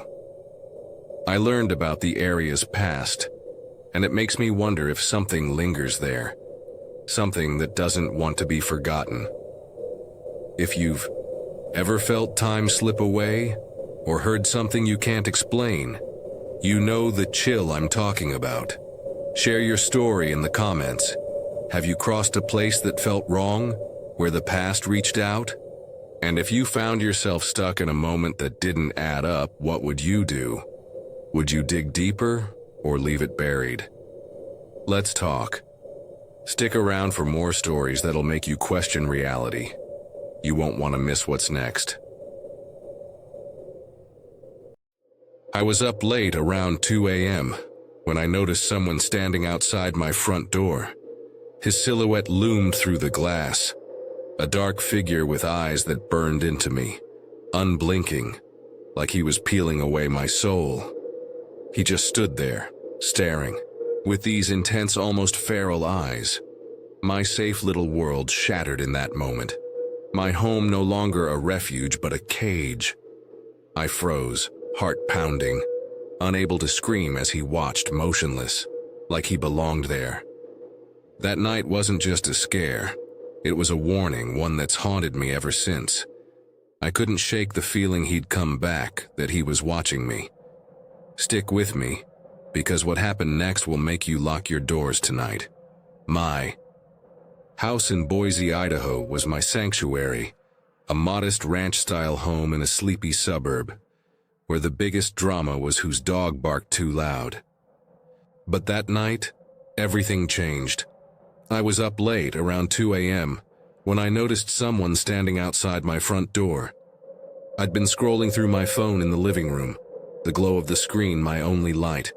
The front door had a narrow, glass panel, and through it I saw him, a tall, thin man in a dark coat, his face pale under the porch light. He just stood there, staring with these intense, almost feral eyes, like he could see right through the glass into my soul. His gaze was unrelenting, not curious or confused, but predatory, as if he was studying me. I froze, heart pounding, unable to move or think straight. My cat, Muffin, was curled up on the armchair, oblivious to the threat just feet away. I grabbed my phone and called 911, whispering so he wouldn't hear me, my voice trembling as I told the operator there was a man outside my house. "Stay on the line," she said, but I could barely breathe.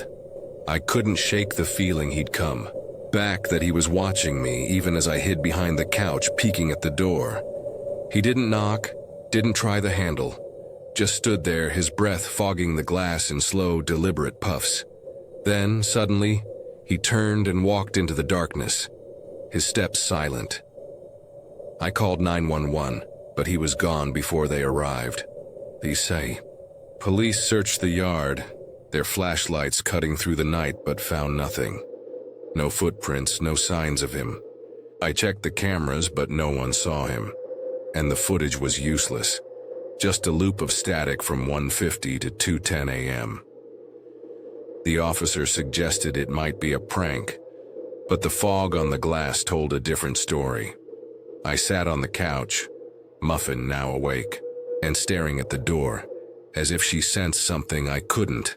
Sleep was impossible after that. I couldn't shake the feeling he'd come back, that he was watching me, his eyes haunting every corner of my mind. I checked the locks 3 times, moved a bookshelf against the front door, and kept my phone clutched in my hand. Muffin paced the living room, her tail twitching, as if she knew the danger wasn't gone. I checked the cameras, but no one saw him, and the static loop replayed in my head like a taunt. By dawn, I was exhausted, my nerves frayed, jumping at the sound of a car passing by. I called my friend, Rachel, who lived a few streets over. I asked neighbors, but no one saw him. Rachel hadn't seen anyone suspicious, but she mentioned her porch light had been acting up, flickering at odd hours. I went outside, heart racing, and found something chilling. A single key, rusted and old, lying on my welcome mat. It wasn't mine, didn't fit any lock in the house, and Rachel swore it wasn't hers. I couldn't shake the feeling he'd come back, that he was watching me, and that key felt like a message, a promise of return. I took the key to the police, hoping for answers, but they were dismissive. Could be from a kid, the officer said, but he bagged it anyway. I bought new cameras, added a deadbolt, and started keeping a kitchen knife under my pillow. My brother Ethan was away at college, and I didn't tell him. I didn't want to scare him. But I was terrified, waking at every creak, checking the windows obsessively. I froze, heart pounding, replaying that night, wondering why me, why my house. Rachel came over, helping me search the yard for more clues. We found nothing else, but she noticed a faint scratch on the door frame, barely visible, like someone had tried to pry it open. "You need to move," she said, her voice serious. But this was my home, my first place after years of renting. I couldn't just run. I needed to know who he was, what he wanted. I checked the cameras, asked neighbors, but no one saw him, and the lack of answers was worse than the fear itself. Ethan came home for the weekend, and I spilled everything. He was skeptical but worried, pushing me to dig deeper. I checked the cameras, asked neighbors, but no one saw him. We scoured online forums and police blotters, looking for similar incidents in Boise. I couldn't shake the feeling he'd come back, that he was watching me, and our search turned up something unsettling. Over the past 15 years, several homes in the area reported nighttime prowlers, tall men, silent, staring through windows, always vanishing before police arrived. A 2017 report described a man like mine. Thin, dark coat, seen outside a couple's home. They found scratches on their door, just like mine, and moved away soon after. The case was unsolved. The man a phantom. I called the police again, speaking to a detective named Carter. I showed him the key, the scratch, and mentioned the 2017 case. I asked neighbors, but no one saw him. But Carter took it seriously, pulling old files. He found a pattern, a prowler dubbed the Night Stalker by locals, active since the early 2000s, targeting quiet suburbs. He left keys, scratches, sometimes notes, but never stole, never attacked. "He's a ghost," Carter said, "but we're watching." They traced the key to an old hardware store, closed since 2010. But the trail ended there. I checked the cameras, but no one saw him, and the dead end fueled my fear. I started patrolling my street at night, looking for anything out of place. One evening, I saw a man walking slowly past my house, too far to see his face, but his gait was eerily familiar. I followed, heart racing, but he turned a corner and was gone. Back home, I found another key on the mat, identical to the first. I froze, heart pounding, my hands shaking as I bagged it. I gave it to Carter, who added it to the file, but he warned me to stop chasing shadows. "You're making yourself a target," he said. But I couldn't stop. I needed answers. Rachel and Ethan helped me set up more security. Motion lights, a new alarm, a hidden camera in the mailbox. We joined a neighborhood watch, sharing the man's description with everyone. I couldn't shake the feeling he'd come back, that he was watching me, and the signs kept coming. A faint whistle outside at 4 a.m., a shadow flickering past my window, a third key left under my car. Each one felt like a taunt, a reminder he was still out there. Ethan stayed longer, sleeping on my couch, his presence a small comfort. But the fear was spreading, infecting every moment, every choice. I started questioning my sanity, wondering if I was imagining it all. 9 months later, I'm still on edge. I was up late around 2 a.m. when I noticed someone standing outside my front door, and that night rewrote my life. He just stood there, staring with these intense, almost feral eyes, a memory that claws at me every time I close my eyes. I couldn't shake the feeling he'd come back, that he was watching me, And though he hasn't returned, the fear lingers like a stain. Ethan went back to college, but we talk daily, making sure each other's safe. Rachel checks in, her porch, light now steady, but I see the worry in her eyes. I checked the cameras, asked neighbors, but no one saw him, and the silence is deafening, a void where answers should be. Carter's team found nothing new, the keys untraceable, the Night Stalker, still a shadow. Last week I found a folded note under my doormat, just one word: soon. I gave it to Carter, who upped patrols, but I'm not holding my breath. I froze, heart pounding, reading that note. The fear as fresh as that first night. I've added: second deadbolt, a panic button, and Muffin now sleeps by my side, her eyes on the door. I keep a journal, logging every key, every sound, every moment of dread, determined to be ready if he returns. Rachel dug up an old newspaper clipping about a woman in the 90s who saw a man like mine outside her window. She reported whispers, keys left on her porch, and moved away after a note said, "I'm here." Her story mirrors mine, and it's not just us. Dozens of homes, decades of fear, all tied to this ghost who watches but never strikes. I've shared my story with the Neighborhood Watch, urging everyone to stay vigilant. We're closer now, a community forged in fear, but stronger for it. I couldn't shake the feeling he'd come back, that he was watching me, and that drives me to keep fighting to protect my home. This taught me that safety is an illusion, one a single moment can shatter. I froze, heart pounding, unable to move or think straight, and that vulnerability changed me. I cherish my family, my friends, my little house more than ever. I check locks, call Ethan, hug Muffin tighter, and I trust my instincts now. If something feels off, it is. Don't ignore it, don't wait for proof. Act. I checked the cameras, but no one saw him, and that mystery is my burden, but also my strength. Here's my advice. Secure your world. Cameras, alarms, neighbors.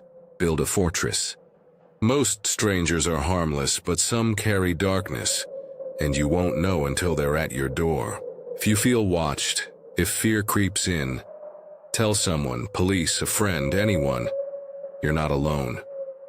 I'm still living this, but sharing it gives me power. Maybe your story can give me answers, or help someone else. Have you ever seen a shadow that didn't belong, felt eyes where no one should be? A stranger? A note? A moment that stole your peace? Share it in the comments. Your truth might save a life or remind us we're in this together. And if you want more stories of the dangers we face, hit that subscribe button and ring the bell. Thrides hides threats, but we can face them with light. Stay vigilant, stay safe, and don't let fear win. You zip up your tent, stepping into the cool night air. The river's hum, your only companion. It's peaceful, serene, the kind of quiet that makes you feel alive. Then you hear it, a crunch, too heavy, too close. Your breath catches. You're not alone. My name's Ryan, and in the summer of 2019, a camping trip with my closest friends in a Michigan wilderness turned into a desperate fight to survive. This isn't a tale of ghosts or monsters. It's about a real threat. A man who hunted us in the dark, and the split-second choices that saved our lives. Listen close, because this could happen to you. We were camping by a river, a remote spot we'd found, perfect for a weekend getaway. Raven's Bend, a secluded clearing in northern Michigan, was our haven from the chaos of college finals. The river carved through dense pines, its waters glinting under the sun, promising a weekend of freedom. My friends, Lila, Nate, and Sophie, were my ride-or-die crew, bonded by years of late-night talks and road trips. We'd scouted Raven's Bend online, a hidden gem far from crowded campgrounds, no cell service, just us in the wild. We were camping by a river, a remote spot we'd found. We pitched our tents in a tight circle, the river's song drowning out the world, and settled in with a cooler of beer and a crackling fire. That first evening was pure bliss. Lila strummed her ukulele, Sophie roasted marshmallows, and Nate told terrible jokes that had us doubled over. The firelight danced on our faces, the stars above brighter than I'd ever seen. Raven's Bend felt like ours, a secret only we knew. But the locals had warned us, gas station clerks, diner waitresses, about the area's isolation. No one's out there to hear you scream, one said, half joking. We laughed it off, young and invincible, our tents and pocket knives enough to face any danger. I ignored the unease in my gut, the way the forest seemed to swallow sound beyond. Our campfire's glow. As night deepened, we doused the fire and crawled into our tents. I shared one with Nate, while Lila and Sophie took the other. Sleep came easily, the river's rhythm a lullaby. But around 3 a.m., I woke, bladder full. I stepped out to pee, just a few yards from the tent. I heard footsteps, not mine, heavy and deliberate.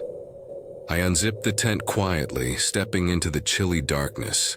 The moon was a sliver, barely lighting the clearing. I walked a few paces, eyes adjusting, when a sound stopped me cold.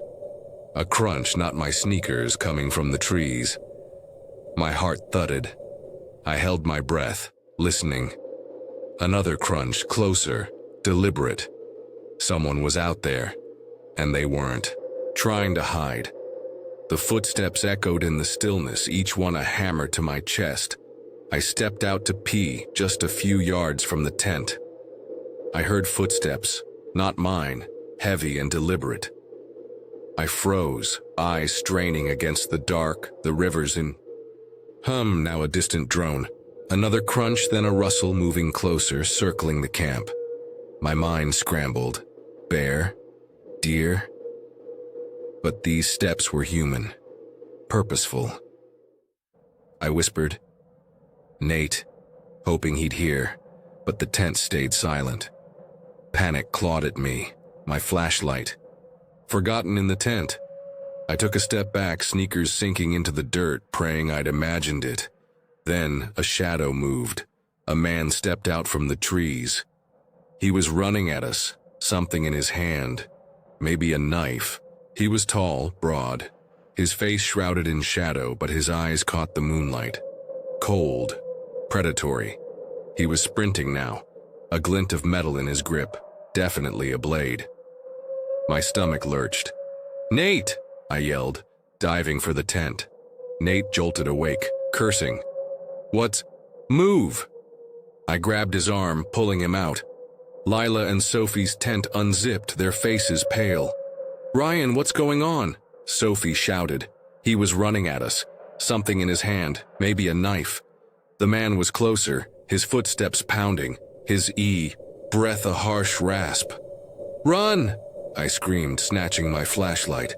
We bolted, the beam bouncing wildly, catching glimpses of the man, tattered jacket, heavy boots, blade raised. Lila stumbled, gasping, but Sophie yanked her up. "Car!"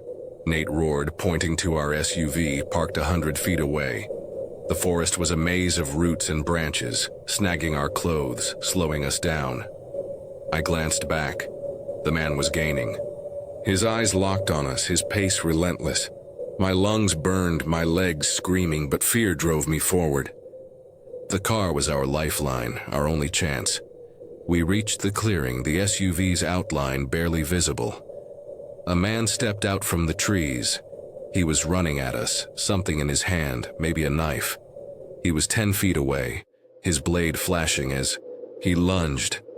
I fumbled for the keys, hands slick with sweat, cursing myself for not keeping them closer. "Hurry!"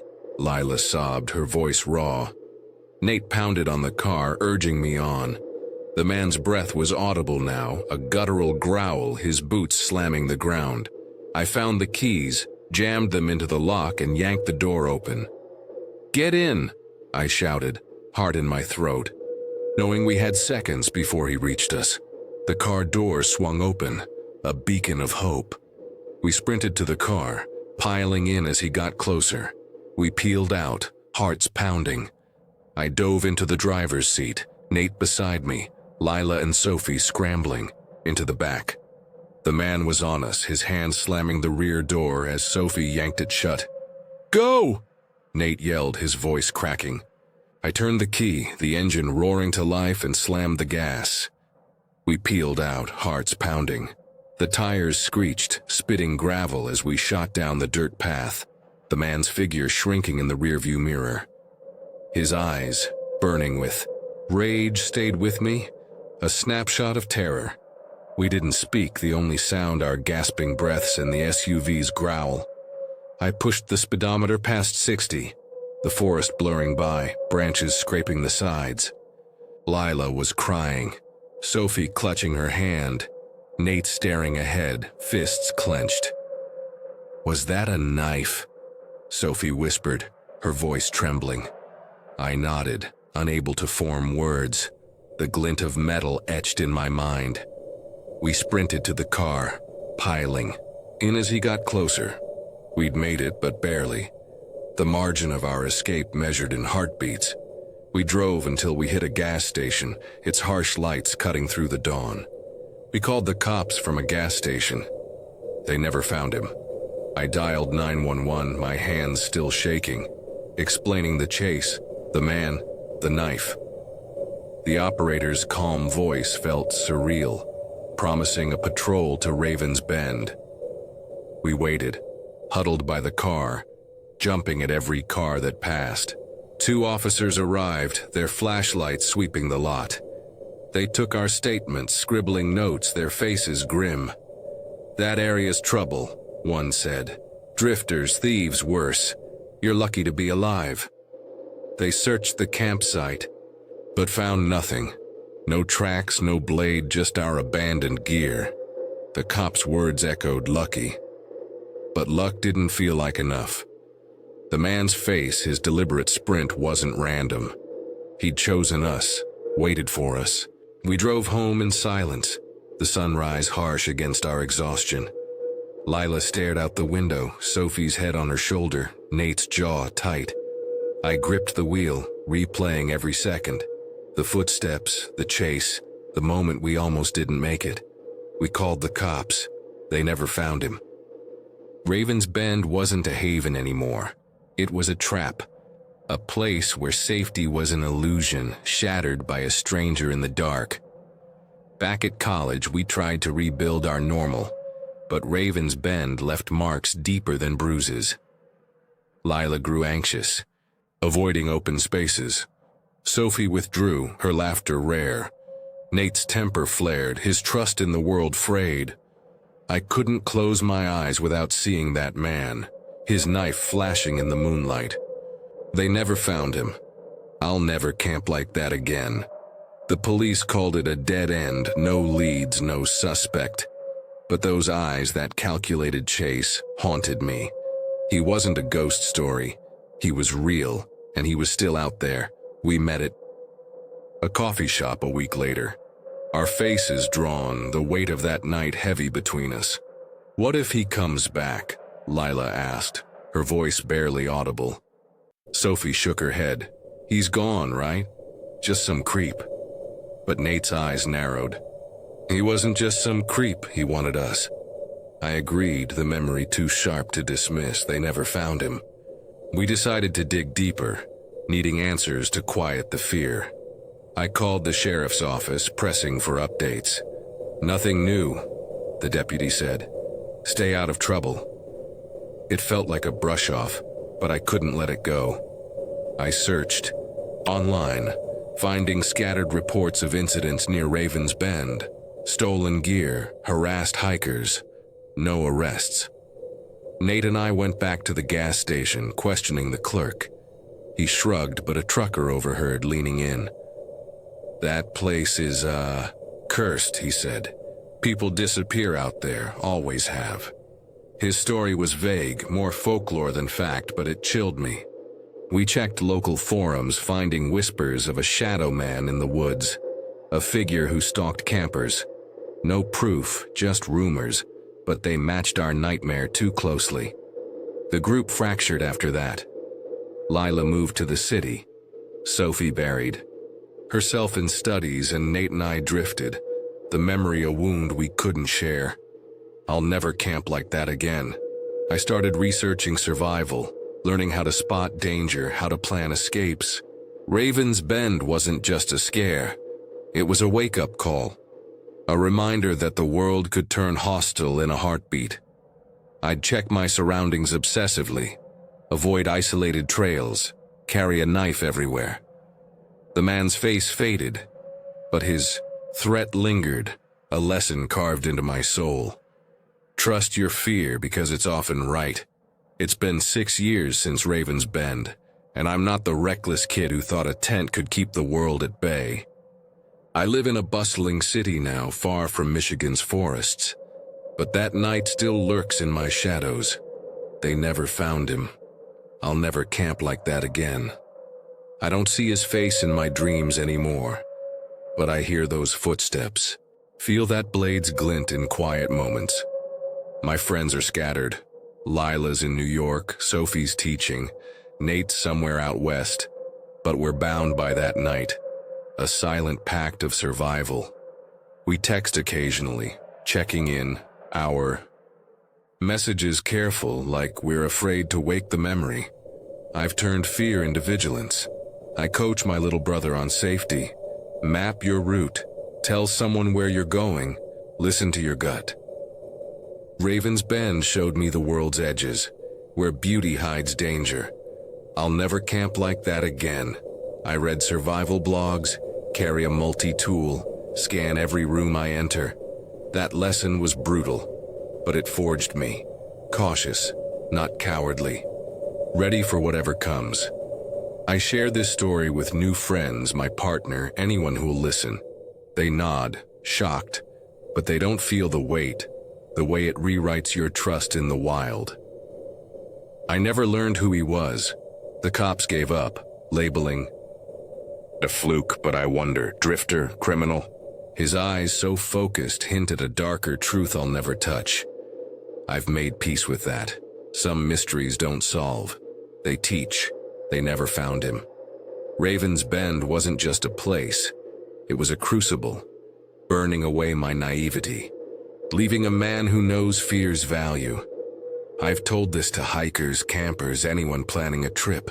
Check the area, trust locals, stay together. The wilderness is stunning, but it's not your friend. It hides shadows that move with intent, that see you before you see them.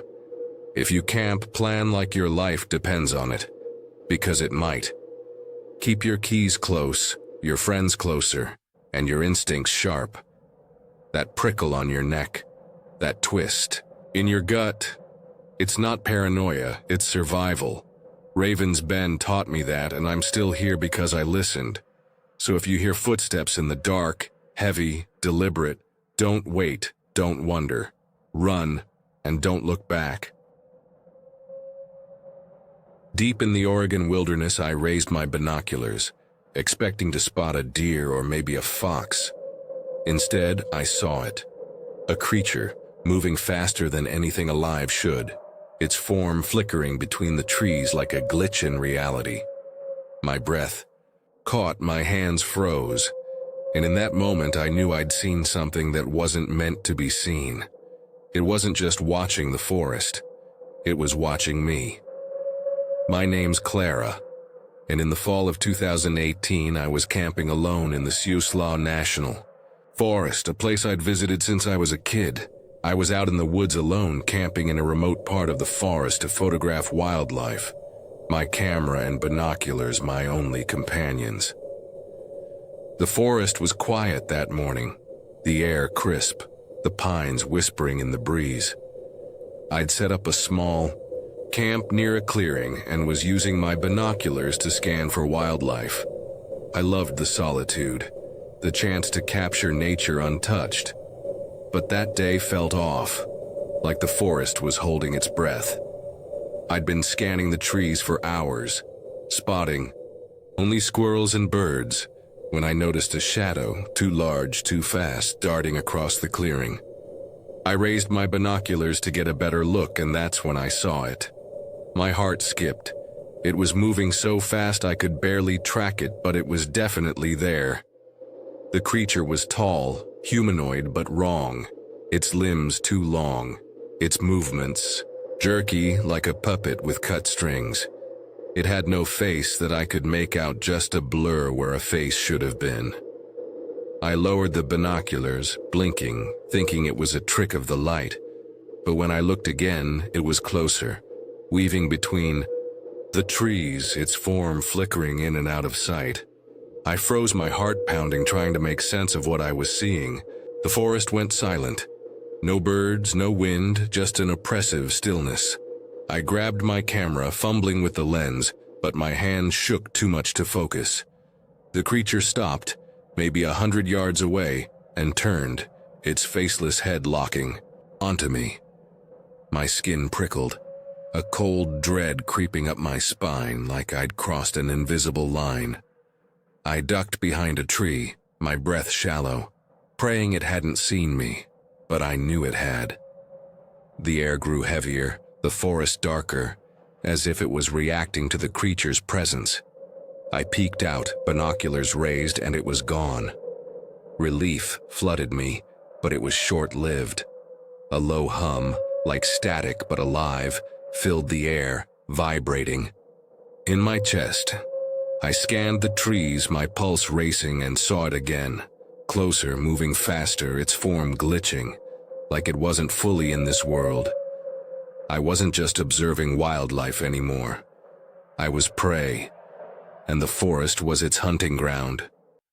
Crouched behind the tree, my binoculars pressed against my chest, the hum growing louder like a swarm of insects inside my skull. I stayed still, trying to stay calm, but my mind was racing. The forest was too quiet, the silence a living thing wrapping around me like a shroud.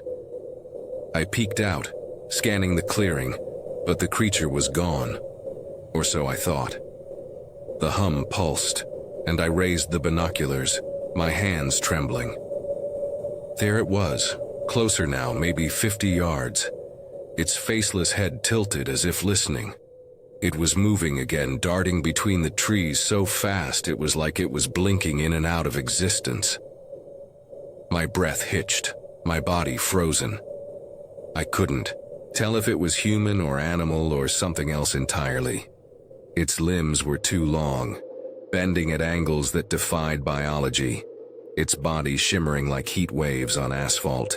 I lowered the binoculars, hoping distance would make it less real.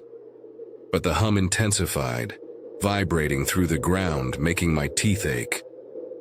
I grabbed my camera, desperate to document it, but the screen flickered, static dancing across it, refusing to focus. The creature moved again, closer, its form glitching like it was slipping between worlds. I ducked lower, my back against the tree, the bark biting into my skin.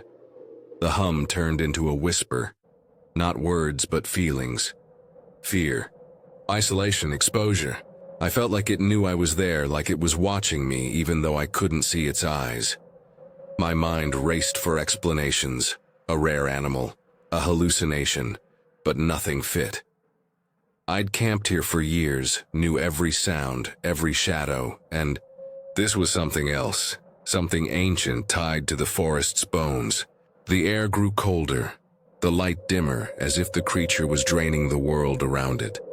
I risked another look, binoculars raised, and it was there, 30 yards away, motionless, its faceless head turned toward me. My heart pounded, my vision narrowing, as if the forest itself was closing in. I wanted to run, but I was too scared to move. The creature took a step, its movements jerky, unnatural, and the hum surged, a chorus of whispers now, urging me to stay, to look closer. I dropped the binoculars, the strap catching around my neck, and scrambled for my knife, a small blade in my pack. It was useless against something like this. but it was all I had. The creature moved again, faster, closing the distance. I yanked the door open, diving inside, slamming it shut, the locks clicking. The creature lunged, its limbs hitting the window, the glass cracking but holding. I started the car, my hands shaking so bad I could barely turn the key.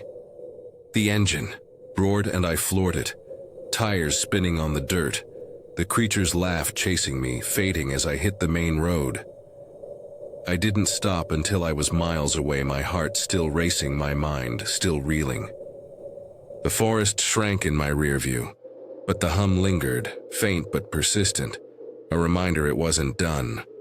I pulled into a gas station, collapsing against the wheel, the knife still in my hand. The attendant stared, but I couldn't speak, my body trembling. The creature's faceless form burned into my mind. I looked back at the road expecting to see it following me, but there was nothing.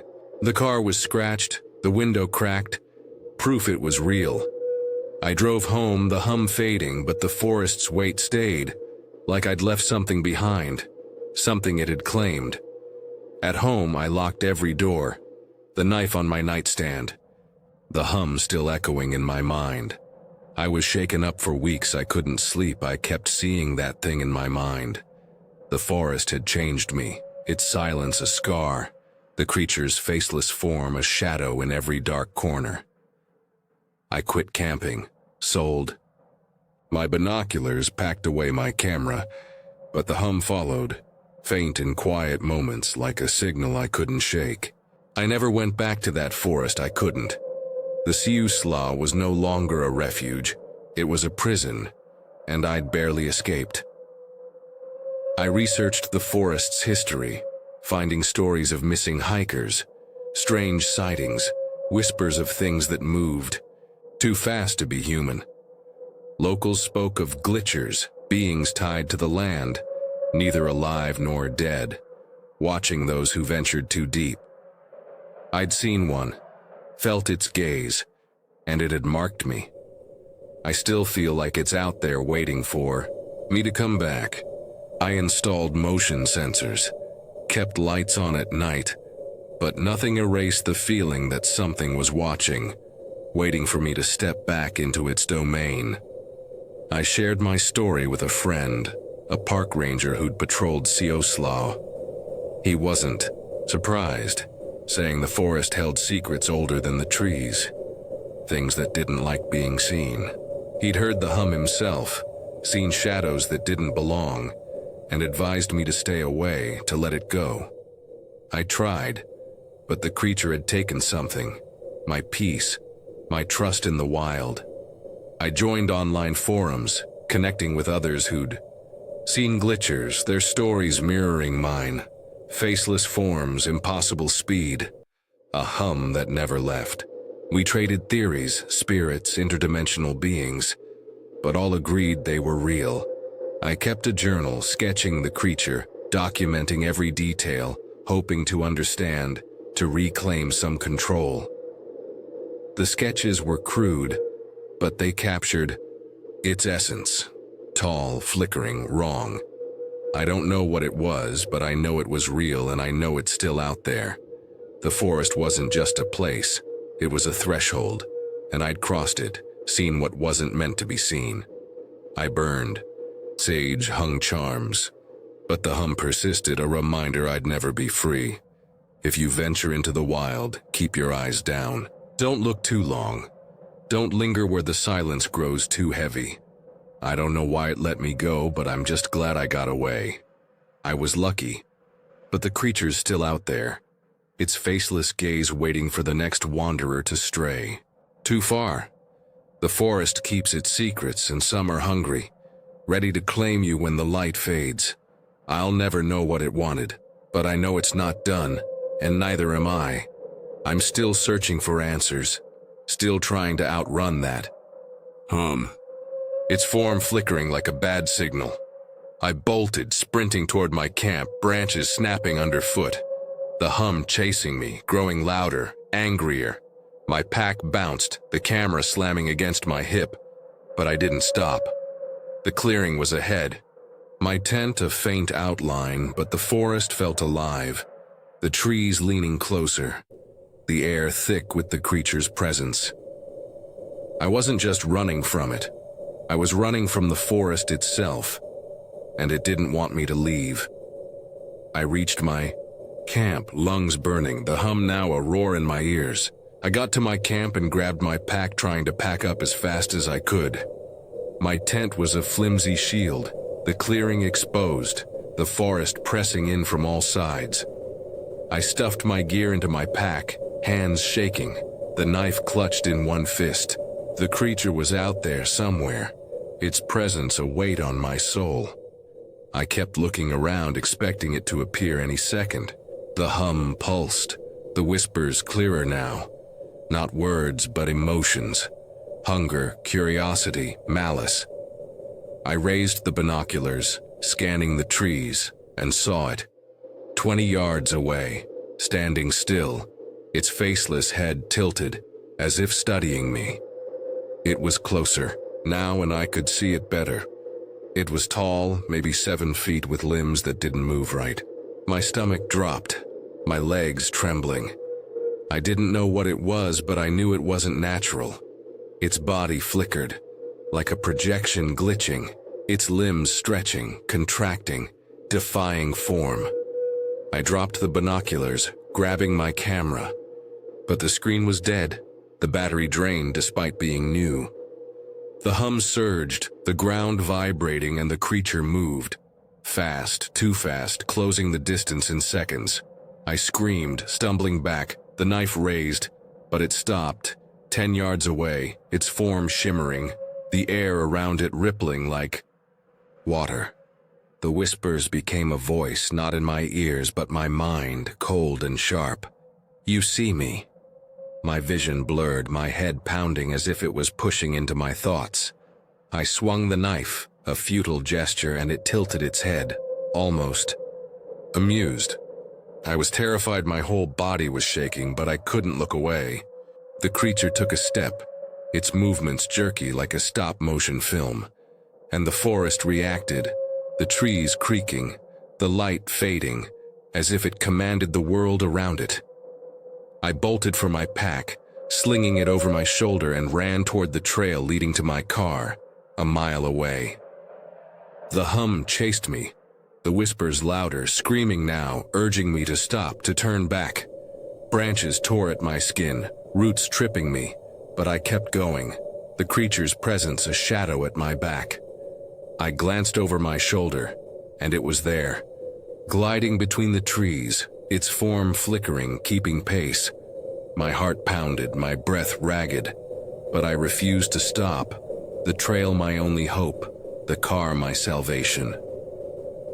The creature let out a sound, not a roar, but a laugh, low and guttural, echoing through the forest, shaking the leaves. It wasn't just hunting me, it was playing with me, savoring my fear.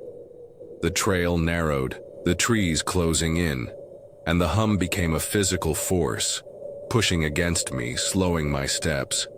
I gripped the knife, knowing it was useless, but it was all I had left. The car was close, but the creature was closer, and I knew one thing. If I stopped, I'd never leave this forest. The trail twisted through the forest, the hum a relentless force, pushing me back with every step. I kept running, my legs burning, my lungs screaming, but I didn't stop. The creature was behind me, its laugh echoing, a sound that clawed at my mind, promising I'd never escape.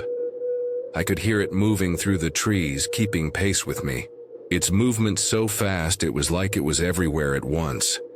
My pack bounced, the knife in my hand slick with sweat, useless against something that wasn't bound by flesh or bone. The car was close, maybe a quarter mile, but the forest felt alive, the trees shifting, the trail stretching, as if it was conspiring to keep me here. I stumbled, a root catching my foot, and hit the ground hard, the knife skidding away. I scrambled, to my feet, looking around wildly for it. The creature was there, 10 yards back, motionless, its faceless head tilted, its form glitching, like it was deciding my fate. The hum surged, the whispers now a scream, filling my head with images. Darkness, endless trees, my own body lost forever. I grabbed the knife, my hands shaking, and ran. The creature gliding after me, its laugh sharper, hungrier. The trail opened, my car visible through the trees, a glint of hope in the gloom. I pushed harder, branches tearing my skin, the hum a physical weight, slowing me, draining me. The creature was closer, its presence a cold shadow, its laugh a promise of oblivion. I reached the car, fumbling with the keys, the door lock sticking, my breath ragged. The hum stopped, the forest silent, and I froze, sensing it behind me. I turned, knife raised, and saw it. 5 yards away, its form flickering, the air around it rippling like it was tearing through reality. You've heard the chilling details, but the stories don't end here. What you've just heard is only the beginning of a much darker truth. These places, they're still out there. The events, they're still haunting the people who were there. You may feel that unsettling quietness tonight, the kind of silence that fills the space just before something shifts. Maybe it's your imagination, or maybe, just maybe, it's something that's been following you since the moment you pressed play. The road ahead is long, and the stories we've yet to uncover are darker and closer than you think. So subscribe and stay with us, because this is just the tip of the iceberg. There's much more waiting in the shadows.